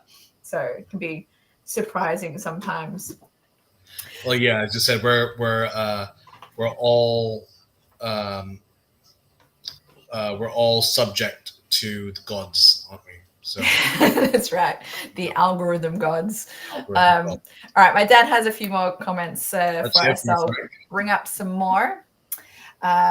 He says, how you use social media is to be thought of to know if it boosts esteem. Coming from lack, one generally doesn't help. Hi to both of you too. Yes. Right. Thank you for joining, Dad. Always good to have you commenting with us. My dad had a little bit of a fall this past week. He posted of a worrying picture of himself without an explanation. He just had a bandage on his head and no explanation. I was like, I'm glad that he eventually explained it. Like, he went back and he explained it, because I went to his profile, like, was there something else that this was connected to? Like, you just posting a picture of yourself with a bandage on your head and like a black eye and stuff. It'd be funny if he just said, you should see the floor I destroyed the hell. Yeah. I hope you feel better, Frank. All right. He fell asleep, I think, and fell out of a chair. So it's like, okay. Anyway, I'm glad that he was recovering, but it was just kind of a surprise to have that, like, without an explanation on his face. Anyway, let's I hope he's still recovering. I hope he beats the crap out of that chair. Next comment. He says, I find as I age, the more I recognize my lovableness and share using the media to lift others, then my self-image grows. This is actually really interesting. I've been seeing this a lot on my feed recently, and it's something that really has resonated with me. And I'm really happy that your dad brought this up. I recently saw the new Superman film. directed by James Gunn. And Superman, for maybe our viewers don't know, or I don't know if I've mentioned this to you, Superman is my hero, my childhood idol. I love him. He's great. And one thing I love is the point of Superman. This iteration was kindness is the new punk rock. That's the slogan that that they like. It's not about physical strength, it's about kindness. And in social media, they've been it's been that's been kind of been used to change people. A lot of them are like posting people things where they're just being kind, and it is like the new punk rock, and like the fact is you don't have to. One thing I remember a few years ago, whenever someone did a kind act, they'd have to film it, and they'd had to go, look, I'm giving this homeless person a sandwich. Follow me for this, and what have you, and I want this homeless person to say how grateful they are, and blah blah blah blah. But when it comes to just doing something kind, where it doesn't have to be big, where it could be telling you, walking down the street and you see someone and you're like, hey bro, nice shoes, and just keep on going. And yeah, the fact is, if you post small things here and then on the media to inspire others, that's only a good thing. And yeah, people can think, oh, they're just doing it for likes, for clicks and clout and blah blah blah. I'm like, okay, maybe, but, or maybe that's a you problem because you're projecting onto them what you would do, and the only reason that you would do that is because you want that kind of validation. And also, and hypothetically, even if they are right, maybe this person is doing it for clicks and views. I'd say it's doing more good than harm. I mean, why not? If it's a positive message, take the win. Yeah. I like to see more of the positive kinds of things that help inspire me to be a better person. Right. Yeah. All right. My dad also says on validation, did you manipulate for the response or come for your truth? I think it's interesting whenever people go out validating. I think when I was younger, I would definitely manipulate things. When I was in university, for example, this isn't as if I was a child. I'm just as an adult. I distinctly recall being at a house party where I had a crush on someone who lived there, and it was a big house. There was like seven girls that lived there, and we were at a party, and I wanted to make myself more important than I was, and more capable. And I remember later on, I was just like, I don't like what I did there, and this is bad. And you have to go through that experience to realize what works and what doesn't, what's beneficial and what's not. And as you become older and hopefully more experienced, because getting older doesn't obviously mean you become a better person, but more experience with time, you realize that truth is cool, man. Yeah. It's cool. And you don't need to lie. And at the same time, if doesn't mean that you have to bare your soul and share everything with someone you just met at the pub. Don't do that. I killed a man. Like, don't do that. But hopefully you're not doing that. Right? But it can be like, whenever you tell someone, they ask you how you're feeling. You said, "Oh, I did this, and this." It's good. I mean, that means you're being honest, and there's nothing to hide. I don't know if I've ever intentionally said or shared something to manipulate somebody for a response. I don't think I've ever intentionally. I have like situations where after the fact, I felt like what I was doing was manipulation, but I didn't feel like that in the moment. It was more just like, as I processed the thing that I did, I was like, oh, that felt not so great. Or I felt like I could have approached things differently so it didn't come across as manipulative. Or like I might have realized like after the fact that it might have been manipulative because I'd learned more about what counts as manipulation, right? But I don't think I've ever consciously shared something for the purpose of manipulation. Well, it's really interesting because like it could be an unintentional manipulation where you get that really negative response, right? Like for example, I was talking when I mentioned that house party. I was awful. I remember like again, this was with people I've just met, and I wasn't even humble bragging. I was full on bragging about my scholarships and everything.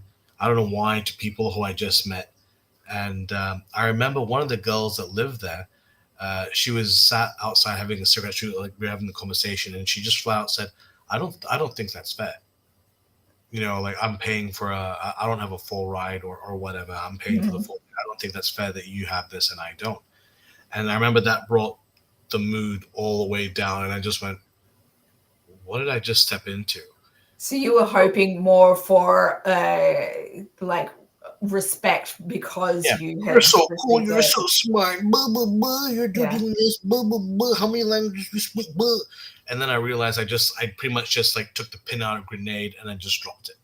Yeah. You see, and you have to realize validation. Yes, it's something we all strive for, but once you let that genie out of the lamp, you can't put it back in. It's tricky sometimes, though. I feel like I've been accused of bragging about things, and it makes it, and like, I don't feel like I'm bragging. I'm just like sharing, hey, here's the thing that I've done. But like, if other people perceive it as bragging, then, and then say something to you about it, then it can also have a negative impact on you of like, well, maybe I just shouldn't share the positive things that I have accomplished or that I've done. And then people don't get to know the full extent of me. You know, that's how I feel about it sometimes. It's tricky, especially because I'm autistic. And one of the things about that is like, I'm just flat out bluntly honest as much as I can be. And I don't recognize or understand all these kinds of social norms. And so it does cause me to diminish myself sometimes and not share things because I'm worried that it's going to come across as bragging. And yeah, that's a tricky kind of thing. But it is because you never know the circumstance of the viewer. Like you know, I just had an idea where, what if you showed a picture of you and your friends at a bar getting together, and what if a friend of yours who's looking at the post either has lost a best friend recently or has a drinking problem? Yeah, but you can't control that. Right, exactly. So I don't know. I feel like as long as it's still truthful for you and your experience, I mean, maybe if you're doing it to try and manipulate, then it's not coming from a positive space. But if you're doing it just to share, like, hey, there's this cool thing that happened to me, then you know it can be. It doesn't have to be a negative thing. Now, if you're sharing a complete straight up lie to manipulate people into giving you some kind of response, that's a whole other story. I just rewatched the Disney Channel movie Camp Rock recently, and the main character in that straight up lies about her mum so that she can get in with the popular girls at the camp. And it's like, oh yeah, that's fucked up.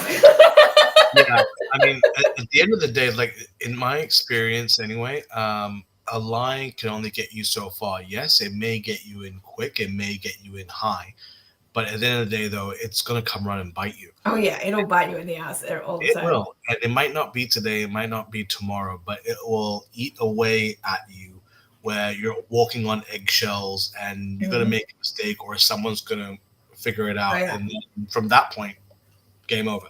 I would rather be bitten in the ass for something that is true than something that I've made up to try and get attention.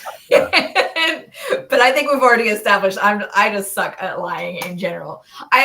The only way that I'm capable of lying is by omission. Like by just not saying the truth. That's the only way. Which to some people they count that as lying. To me, I'm like, no, it's not lying. I'm just not saying the whole truth. Well, no, I mean it's not just that. Like, I wouldn't consider that lying. The fact is, if you didn't say it, that's okay because like you didn't say left or right. You just didn't say anything. It just depends on the context. Like if it's something that like should be known, and I'm not saying this is something that I've done, but like for an example, in a situation where you're in a monogamous relationship and you choose to cheat on your spouse, um, not telling your spouse that you have cheated on them is still lying by Yeah, omission. even if like yeah, and if you have, and they say, "Oh, listen, you've always been faithful, right?" You're like, "Oh, look at the time. I'm so Yeah, sleepy." that's not Or changing the topic. um, Yeah. yeah, exactly. I mean, there's only so much you can do, and it will eat away at you. And I know that no one's perfect, and we there are even with our best friends, with our closest family members, we don't share everything, but it's always better just be honest because that way you're not juggling all these lies you have to keep up. Oh yeah. No, Yeah. it's too much hassle to deal with that. All right, Mhm. my dad has another comment for us here. What you got, Frank? He says, oversharing usually results in some distrust from others. This Mhm. is complicated to explain, kind of the Jewish mother effect. I don't understand what that means. But so he says it's back to neediness and control, seen as a power game. And yes, autism is a factor. I think he's definitely onto something in terms of oversharing. I'm sure that you and our viewers, and to be fair, I can picture several people in my head where, let's say, either this person is always like this, or there is an instance where they just talk and talk and talk and won't stop talking and share too much, where it comes to a point where the relationship's ruined because you're just like, dude, stop, just stop, stop. So I mean, yeah, I mean, it's definitely a thing. I think I read something about this recently on social media. It might have been from one of the autism accounts that I follow on Instagram, where they were talking about how um, sharing too much, like as an autistic person might do about a topic, to neurotypical people receiving that, they perceive it as not trustworthy because when you have detailed explanations, the only reason that you would have that much detail is if it's a You're making it lie. up. You're making Yeah. it up. And Yeah. it's like, what the fuck? it's what, how could you go into that much detail and it be a lie? Like I would not be able to keep that much stuff straight in my head. I wouldn't be able to go into that much detail if I was lying. Well, I don't know, it's very, very tricky because whenever people go, oh, this and this and this, oversharing, he just goes that, you're like, dude, like some things you might want to keep in the DL. And you know for a fact, if let's say, I don't know, a friend of yours, and this is something that a lot of my older relatives do, and to be fair, they've told me about, is whenever like people will bitch about each other and what have you, in the back of your mind, they'll be like, "What do you say about me then when I'm not?" Yeah, oh yeah, for sure. Like I Yeah. do recall there was an instance where my mother and I, God rest her, we have a family friend who we love. We see quite often. She's a widow, and we just go there to socialize and what have you. And she's very, very lovely, but she has a lot to say. And I remember one time we were driving back home, and my mom was just like, and I was just asking, "Oh, so when's the next time you want to come back and give her a visit?" And mom just went, "I wonder what she says about us when we're not around." And I didn't even think about that, and I was just like, "Oh God." Yeah. So the fact Yeah. is, if you have someone who's constantly mouthing off for Mm. whatever reason, and your mind, you're just like, They're or probably mouthing off about other people. I guess it depends on what you're sharing. Like if your oversharing is about bitching about other people, then yeah, that's a little bit concerning. I tend to overshare more about myself. So when you're talking about like the oversharing stuff, the first thing that came to my mind as you were talking about that, I was like, well, what about my memoir that is like so long that it requires me to publish it in 2 books? Am I oversharing in that? Because I feel like I am. Like I'm very detailed in that. well, You know? it's different, I think, for you because in this instance, it's a product, isn't it? It's your Yeah. baby, and yeah. So I think it's fine. The fact that you're breaking up into 2, great. I mean, no one wants to read a memoir that's this big. Oh So god, it's like over 700 pages or something if it's like right, all in one book. I'm thinking what I might do is have like 2 volumes and also like an omnibus with both volumes in one book, yeah, so that however people prefer to read, if they want it all in one book, then they can. If they would rather have it in 2 volumes, then they can. and Yeah. to be fair, from what I understand, like um, hard print, that in itself is almost like a dying thing now. Everything is Ebook. like this now. Yeah, ebook. Yeah. And then you can't tell like how long it actually is. It's that you have the percentage bar or whatever, but you can't tell how many pages. It depends. Like for some places, I had a client who I ghost wrote his memoir and I helped him put his stuff on Amazon online. So I had to learn the process as well. And for Mhm. some instances, you have to put down title, author, blah blah, how many pages, and scans everything. It'll let you know. So in some ways, not for all listings, but for some do show You the still the know. length. Yeah. But it doesn't cover the fonts or anything. So it could be 10 pages with like size 6 font, and you're like, ugh, or it could be 100 pages with like gigantic font. You never know. Yeah. All right, we have one last question from ChatGPT, which is great. I think we're getting close to the 2-hour mark, so Yeah, sorry, I we've think done I've been well. kind of digging and zagging in this No, conversation. no, it's fine. We're good. I only requested 6 questions. I thought we were going to be shorter than this, so it's all good. All right, our final question is: how do you decide what to share and what to hide online? I think the best way to deal with that is experience because you're never Mhm. going to get it right the first time. You're never going to get it right the 10th time. Because at the end of the day, though, as we mentioned, we have different experiences and we have different people. Um, I'm more than happy to share that during my recovery from my illness, and obviously with COVID, everyone was stuck inside. I would reach out to a lot of my friends throughout the world, particularly in Europe and in America. And some people were super honest and they were like, dude, you need to chill out because it's a lot what you're giving. And unfortunately, I've ruined friendships where I just kept on going on and I couldn't process like what's wrong. I'm bearing my soul here is what friends do. And it's all about learning restraint, right? So when you want to share things online, things are going to be blown out of proportion, aren't they? For anything. So it depends, and Yeah, you you have can't control the audience. You don't know who's necessarily going to come across the things that you share. right because obviously, let's say if I tell if you and I are about to watch a film and I tell you something, I'm telling you something in person that will be done unless you repeat what I told you. If I Yeah. post something online and regardless of whether my profile is set to private or public, that can be shared, that can be viewed, and that's out in the zeitgeist forever, right? Mhm. So Yeah. there's that saying that once you post something online, it's there forever. Yeah, even if you change the settings to private or you delete the post, there's always a chance that someone screenshot and saved it, you know? Not just that, like I was reading somewhere like I follow a few really interesting channels where they would say like you know how people screw up and ruin their lives online.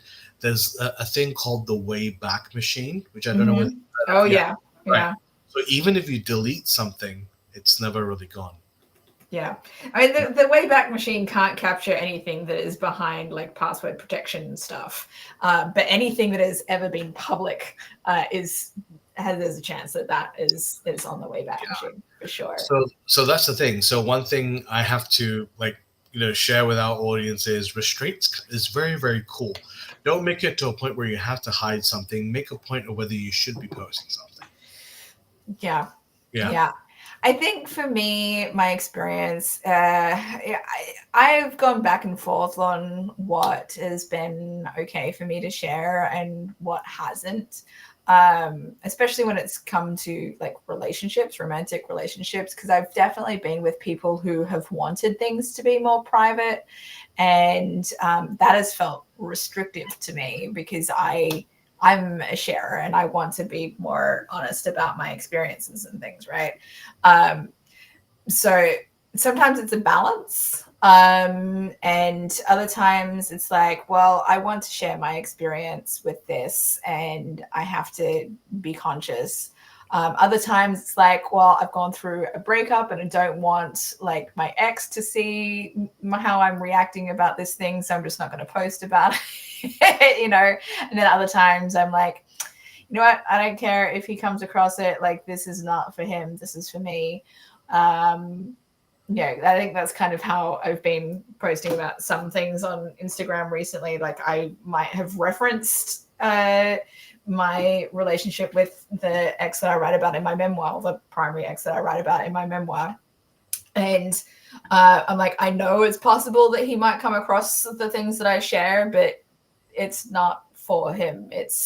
This is my experience and I want to share my experience because other people might be able to relate to it or they're curious or whatever.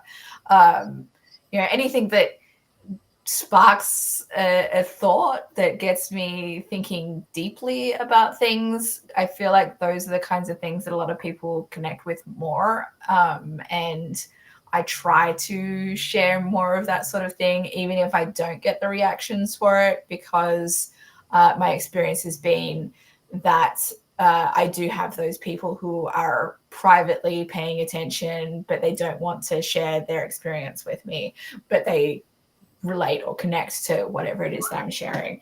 So, That's yeah. the thing, though. But when someone doesn't share something with you or others or whatever, it doesn't mean they don't resonate with them. It doesn't mean that they don't like you. It all depends on the person. You can't control the other person. And if but at the end of the day, though, if they're willing to engage and spend time with you, that's all you can do. Yeah. I Yeah. think there have been times where I've like questioned of like, should I share something? Because what if it leads to people like Judging. unfollowing me or unfriending me because they don't like the stuff that I'm sharing because they think that I'm sharing too much information or it's too personal and they don't want to, read that kind of thing.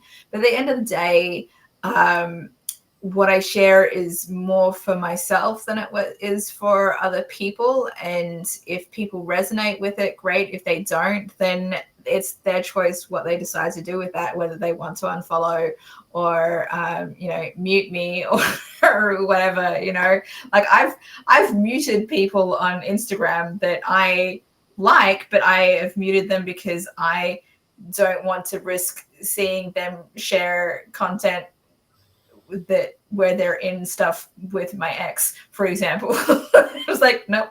I can It's interact with them in other ways. I don't want to unfollow them, but I just don't want to see their content in my feed I because mean, it might trigger me. yeah, I mean, I think that's completely fine. If you want to unfollow someone, but you still remain friends or the connection is still there, that's fine. Like I'm just thinking, a lot of a lot of celebrities now, due to the power of social media. I remember like when I was a kid, the only time you would hear them speak is either be at the press screening or you read a junket in like a magazine or something, right? Nowadays they're literally a click away. And I remember like a lot of there's one particular celebrity that comes to mind. Zachary Levi, I believe his name is. He was the lead from Shazam, and he is very very political, which is fine. But the fact is that he tends to lean one way and people don't like that. And there's another one, Rachel Zegler, I believe her name Mm. is, who played the recent Snow White, the live adaptation. She had a contrasting view, but a very, very outspoken. And I remember she would say stuff like, "Oh, if you don't like this, you don't need my support. Don't watch this film." And I remember people was going, "Are you like tanking your entire production company, which have had thousands of people work on this?" And that's when you realize, okay, if you're a professional, you have to like limit what you say. So yeah, obviously, let's say if in your instance, let's suppose you're gearing up for a big comedy festival, which you're a part of, an ensemble piece, and you start going off on culture wars and how certain political figures might be in the Epstein files and what have you. Yeah, and which is fine. It's up to you, but you have to understand that because you're representing this troupe for the show coming up, people might be all right. I'm not going to see this show because of what this person said, and your producers will notice that. Because I Yeah. mean that's their job, is to observe the field and go, okay, we expected this trajectory, but we're here. Why? So Because somebody said something that thanked the audience. yeah, and it happens. It happens every day. Mm. Yeah, but it depends on. I don't know all the stuff backstory of what Rachel Ziegler said. I did watch the new Snow White on Disney Plus, but I was curious. It was How was it? um, it was interesting to see Interesting, huh? how they changed the story from what I was Yeah. familiar with. And yeah, I don't I don't know what else to say about it. We won't get into it, but but that's the thing. Like with Disney in particular, they're kind of going through this reinvention of the live action remakes of their classics, and I've seen some of them. I think production wise, they're great. Nothing to scoff at. Actually, production wise, 10 out of 10 filmmaking. But I'll only say, and a lot of people do say this as well online. Ironically, they'll just be like, "This has no soul." It's the life is not there. You can literally imagine the cinematographer, just like his eyes are dead behind the camera, and that's all he's doing. It looks great, but there's no soul. The main thing that I took away from the new Snow White, the live action Snow White with Disney, was Go boss. was okay. So the guy who the evil queen gets to go out and murder Snow White in the forest, or whatever. Yeah, the husband guy. He's supposed to come back with her heart, right? So in the original story, regardless of which version it is, he doesn't kill Snow White. He kills like a pig or whatever and brings the heart back from the wild animal. And then the queen believes it. In this version, I think it was an apple or something that was put in there instead of a heart. I'm like, all she had to do was open the thing and realize that he hadn't killed her because there's no fucking heart in the box. Like, how stupid are they? And she still didn't like discover that until she talked to the mirror. I'm like, open the fucking box. You know what they say? Like a lot of villains in film, they're like, never celebrate until you get the confirmation. And yeah, it's true. It is a writing trope that where the bad guy celebrates, and I'm just like, bro.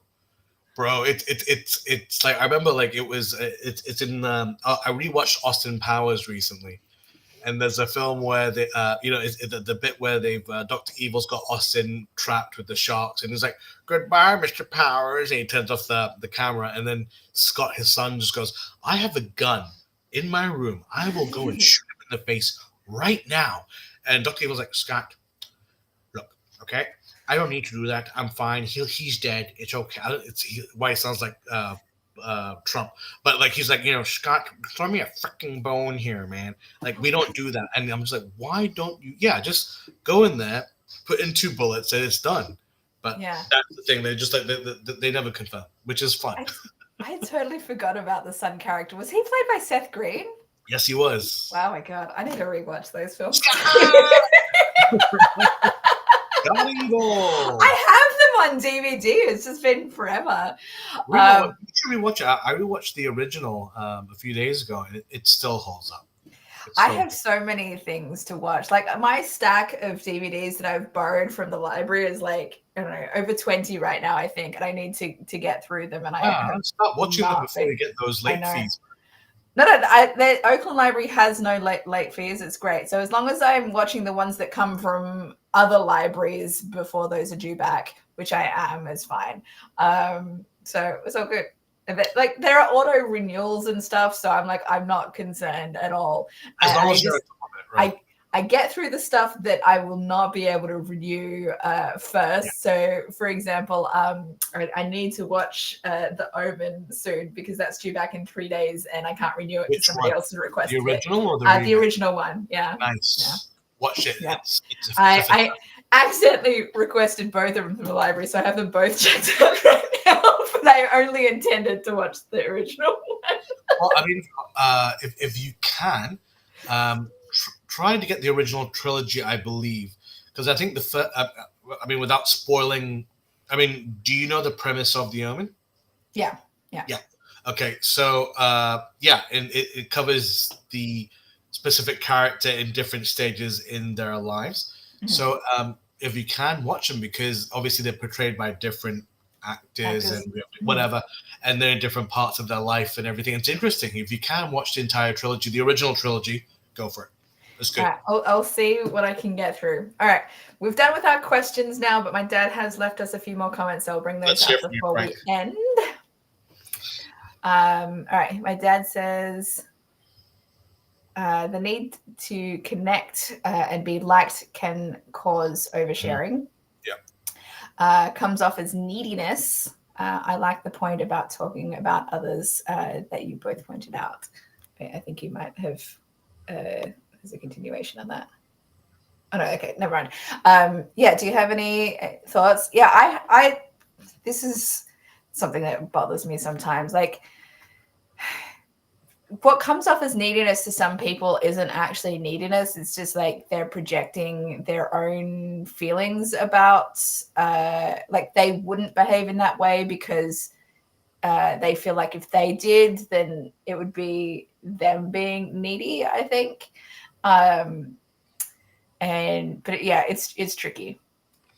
I mean, that's the thing. When it comes to oversharing, there's 2 parts, right? Whether that's someone is trying to exaggerate to make themselves look better, or and I do remember this.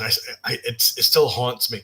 I was at a writing session, and one of my writers, when I was working for Astro, the Malaysian version of Sky, she came in and she just leaned over at me, and I was like, "So, how was your night yesterday? You look tired." And she just went, "Bruh, I'm like super constipated, man. I was just bombing the toilet all night," and I just went.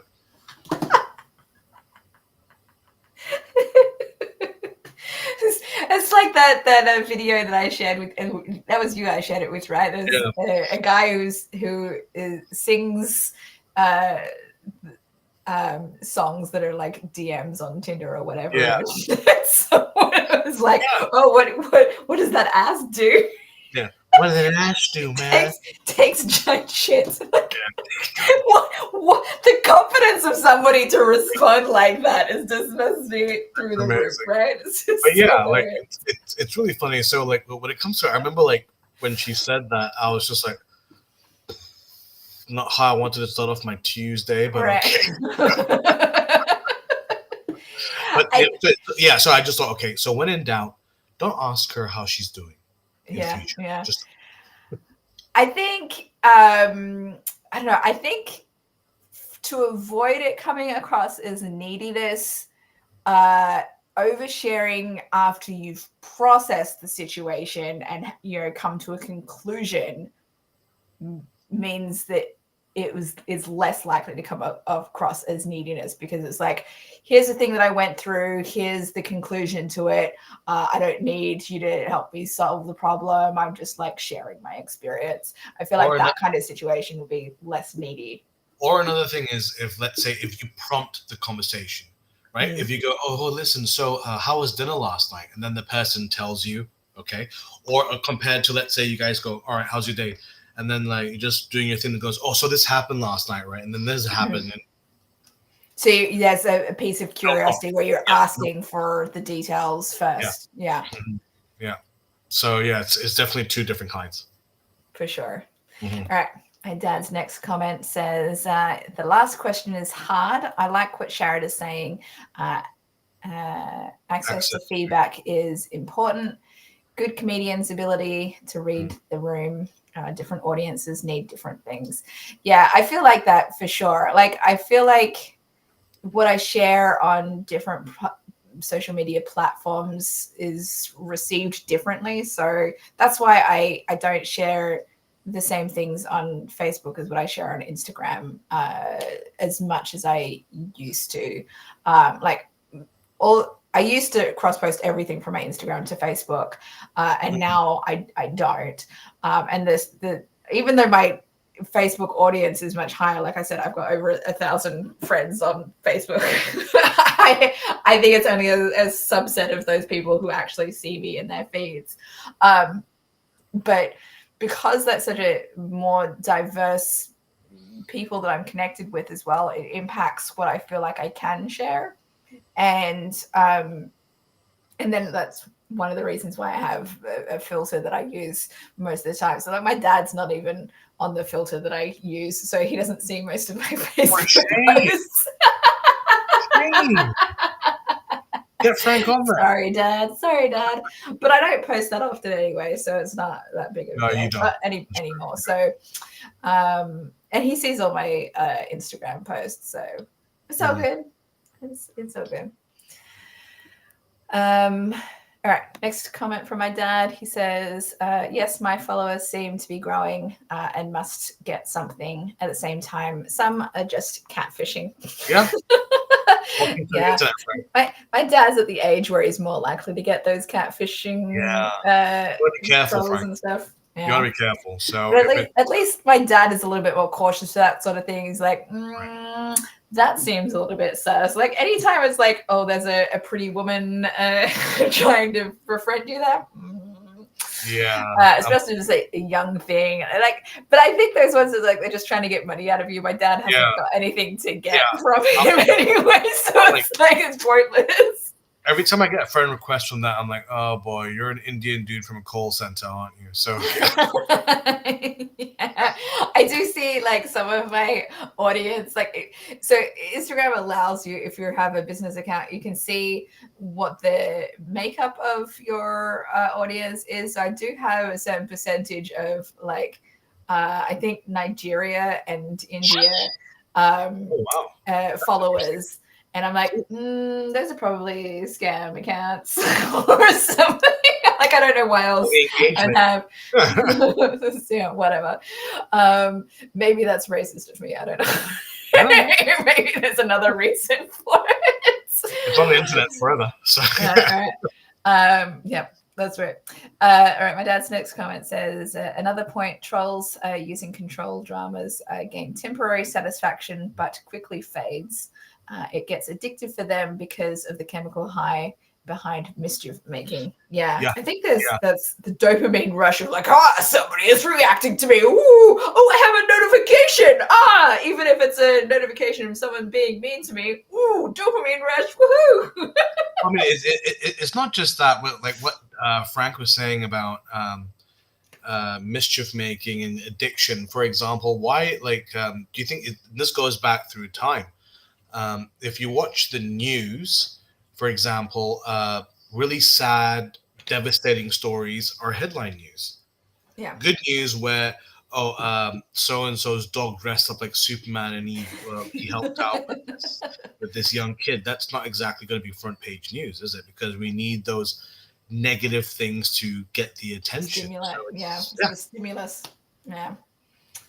Very And true. that's what has fed the algorithms over the years, which is why society has devolved a little bit, and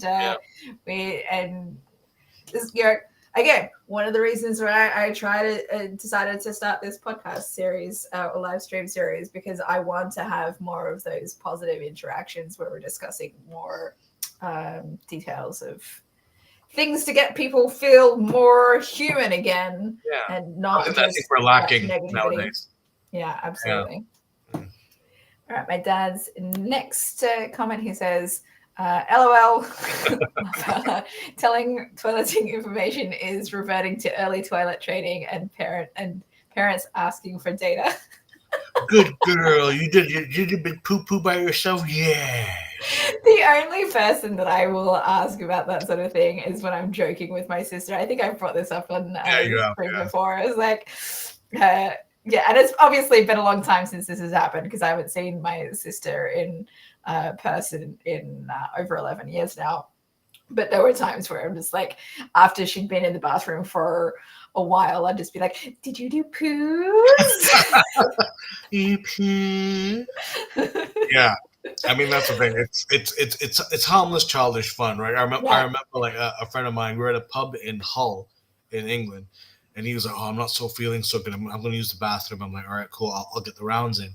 He came back like 15 minutes later, and we all were like, "Where have you been?" And he's like, "Oh my god, it was so big, I almost cried." And it was so funny. All of us just cracked up laughing. It was. And I remember for the rest of the night, we were like, "Did you name it?" Like, yeah. That is hilarious. It's your burrito baby. Yeah, exactly. Yeah. I generally don't have those. Like I feel like I can have that with my sister, because she's my sibling. I have one friend who I hang out with a decent amount, and when I'm visiting him, and I'm like, oh, I'm just going to use the bathroom, he's like, good luck. Yeah. It's like, I think that's hilarious, but I don't go into detail about it. I have maybe one other friend where occasionally we might bring up bathroom situations if it's like we're really sick or uncomfortable about something, and it's fine. But otherwise, I'm like, that's not really a detail that I want to discuss with friends. At the end of the day, though, it's something that we all do, but everyone's just like, "Oh, poo, girls don't poo." Yeah. I even like this is one of those TMI oversharing kinds of things. You're like, I don't know if I should share this on social media, but I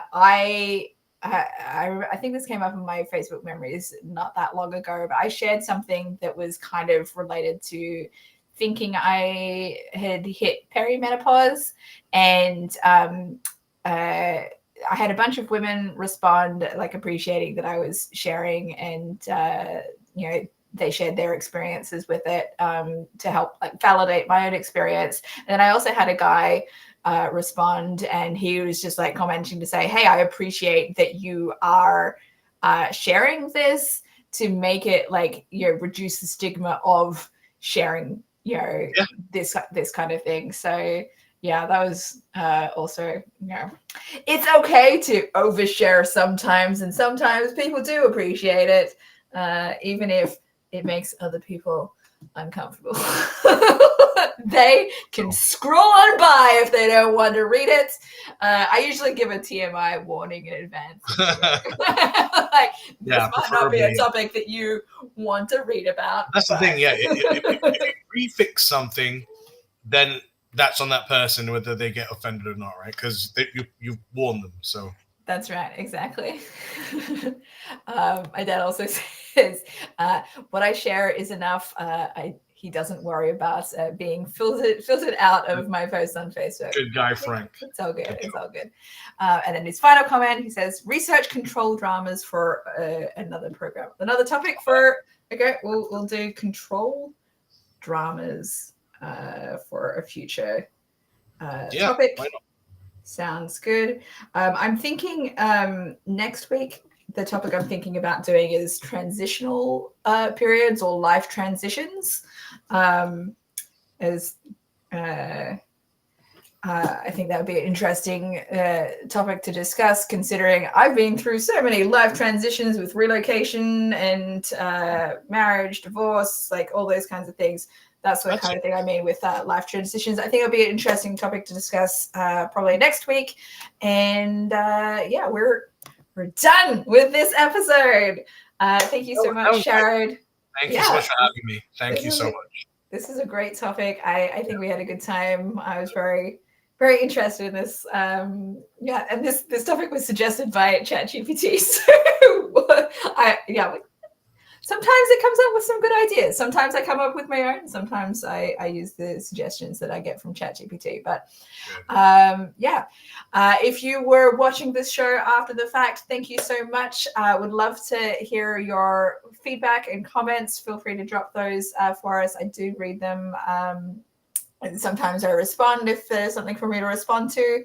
Love to hear more from you. And if you have ideas for future topics, just like my dad did, feel free to suggest those as well. Yeah, please. And please do. Next week we might be back to Thursday. I think Mike said that he might be able to join us again come August, and it is August next week. He's at Comic-Con right now. I think that's why. I didn't even bother reaching out to him because I'm like, I'm sure he's at Comic-Con right now. Yeah, that's happening. That's happening right now. San Diego. Oh my goodness, it's after midnight here. It's okay. And if you're not subscribed already, subscribe, and then hit the notification bell so you can find out when we're live next. Follow along, and at some point the upcoming stream will be listed on on my YouTube channel. Until next time. Take care now.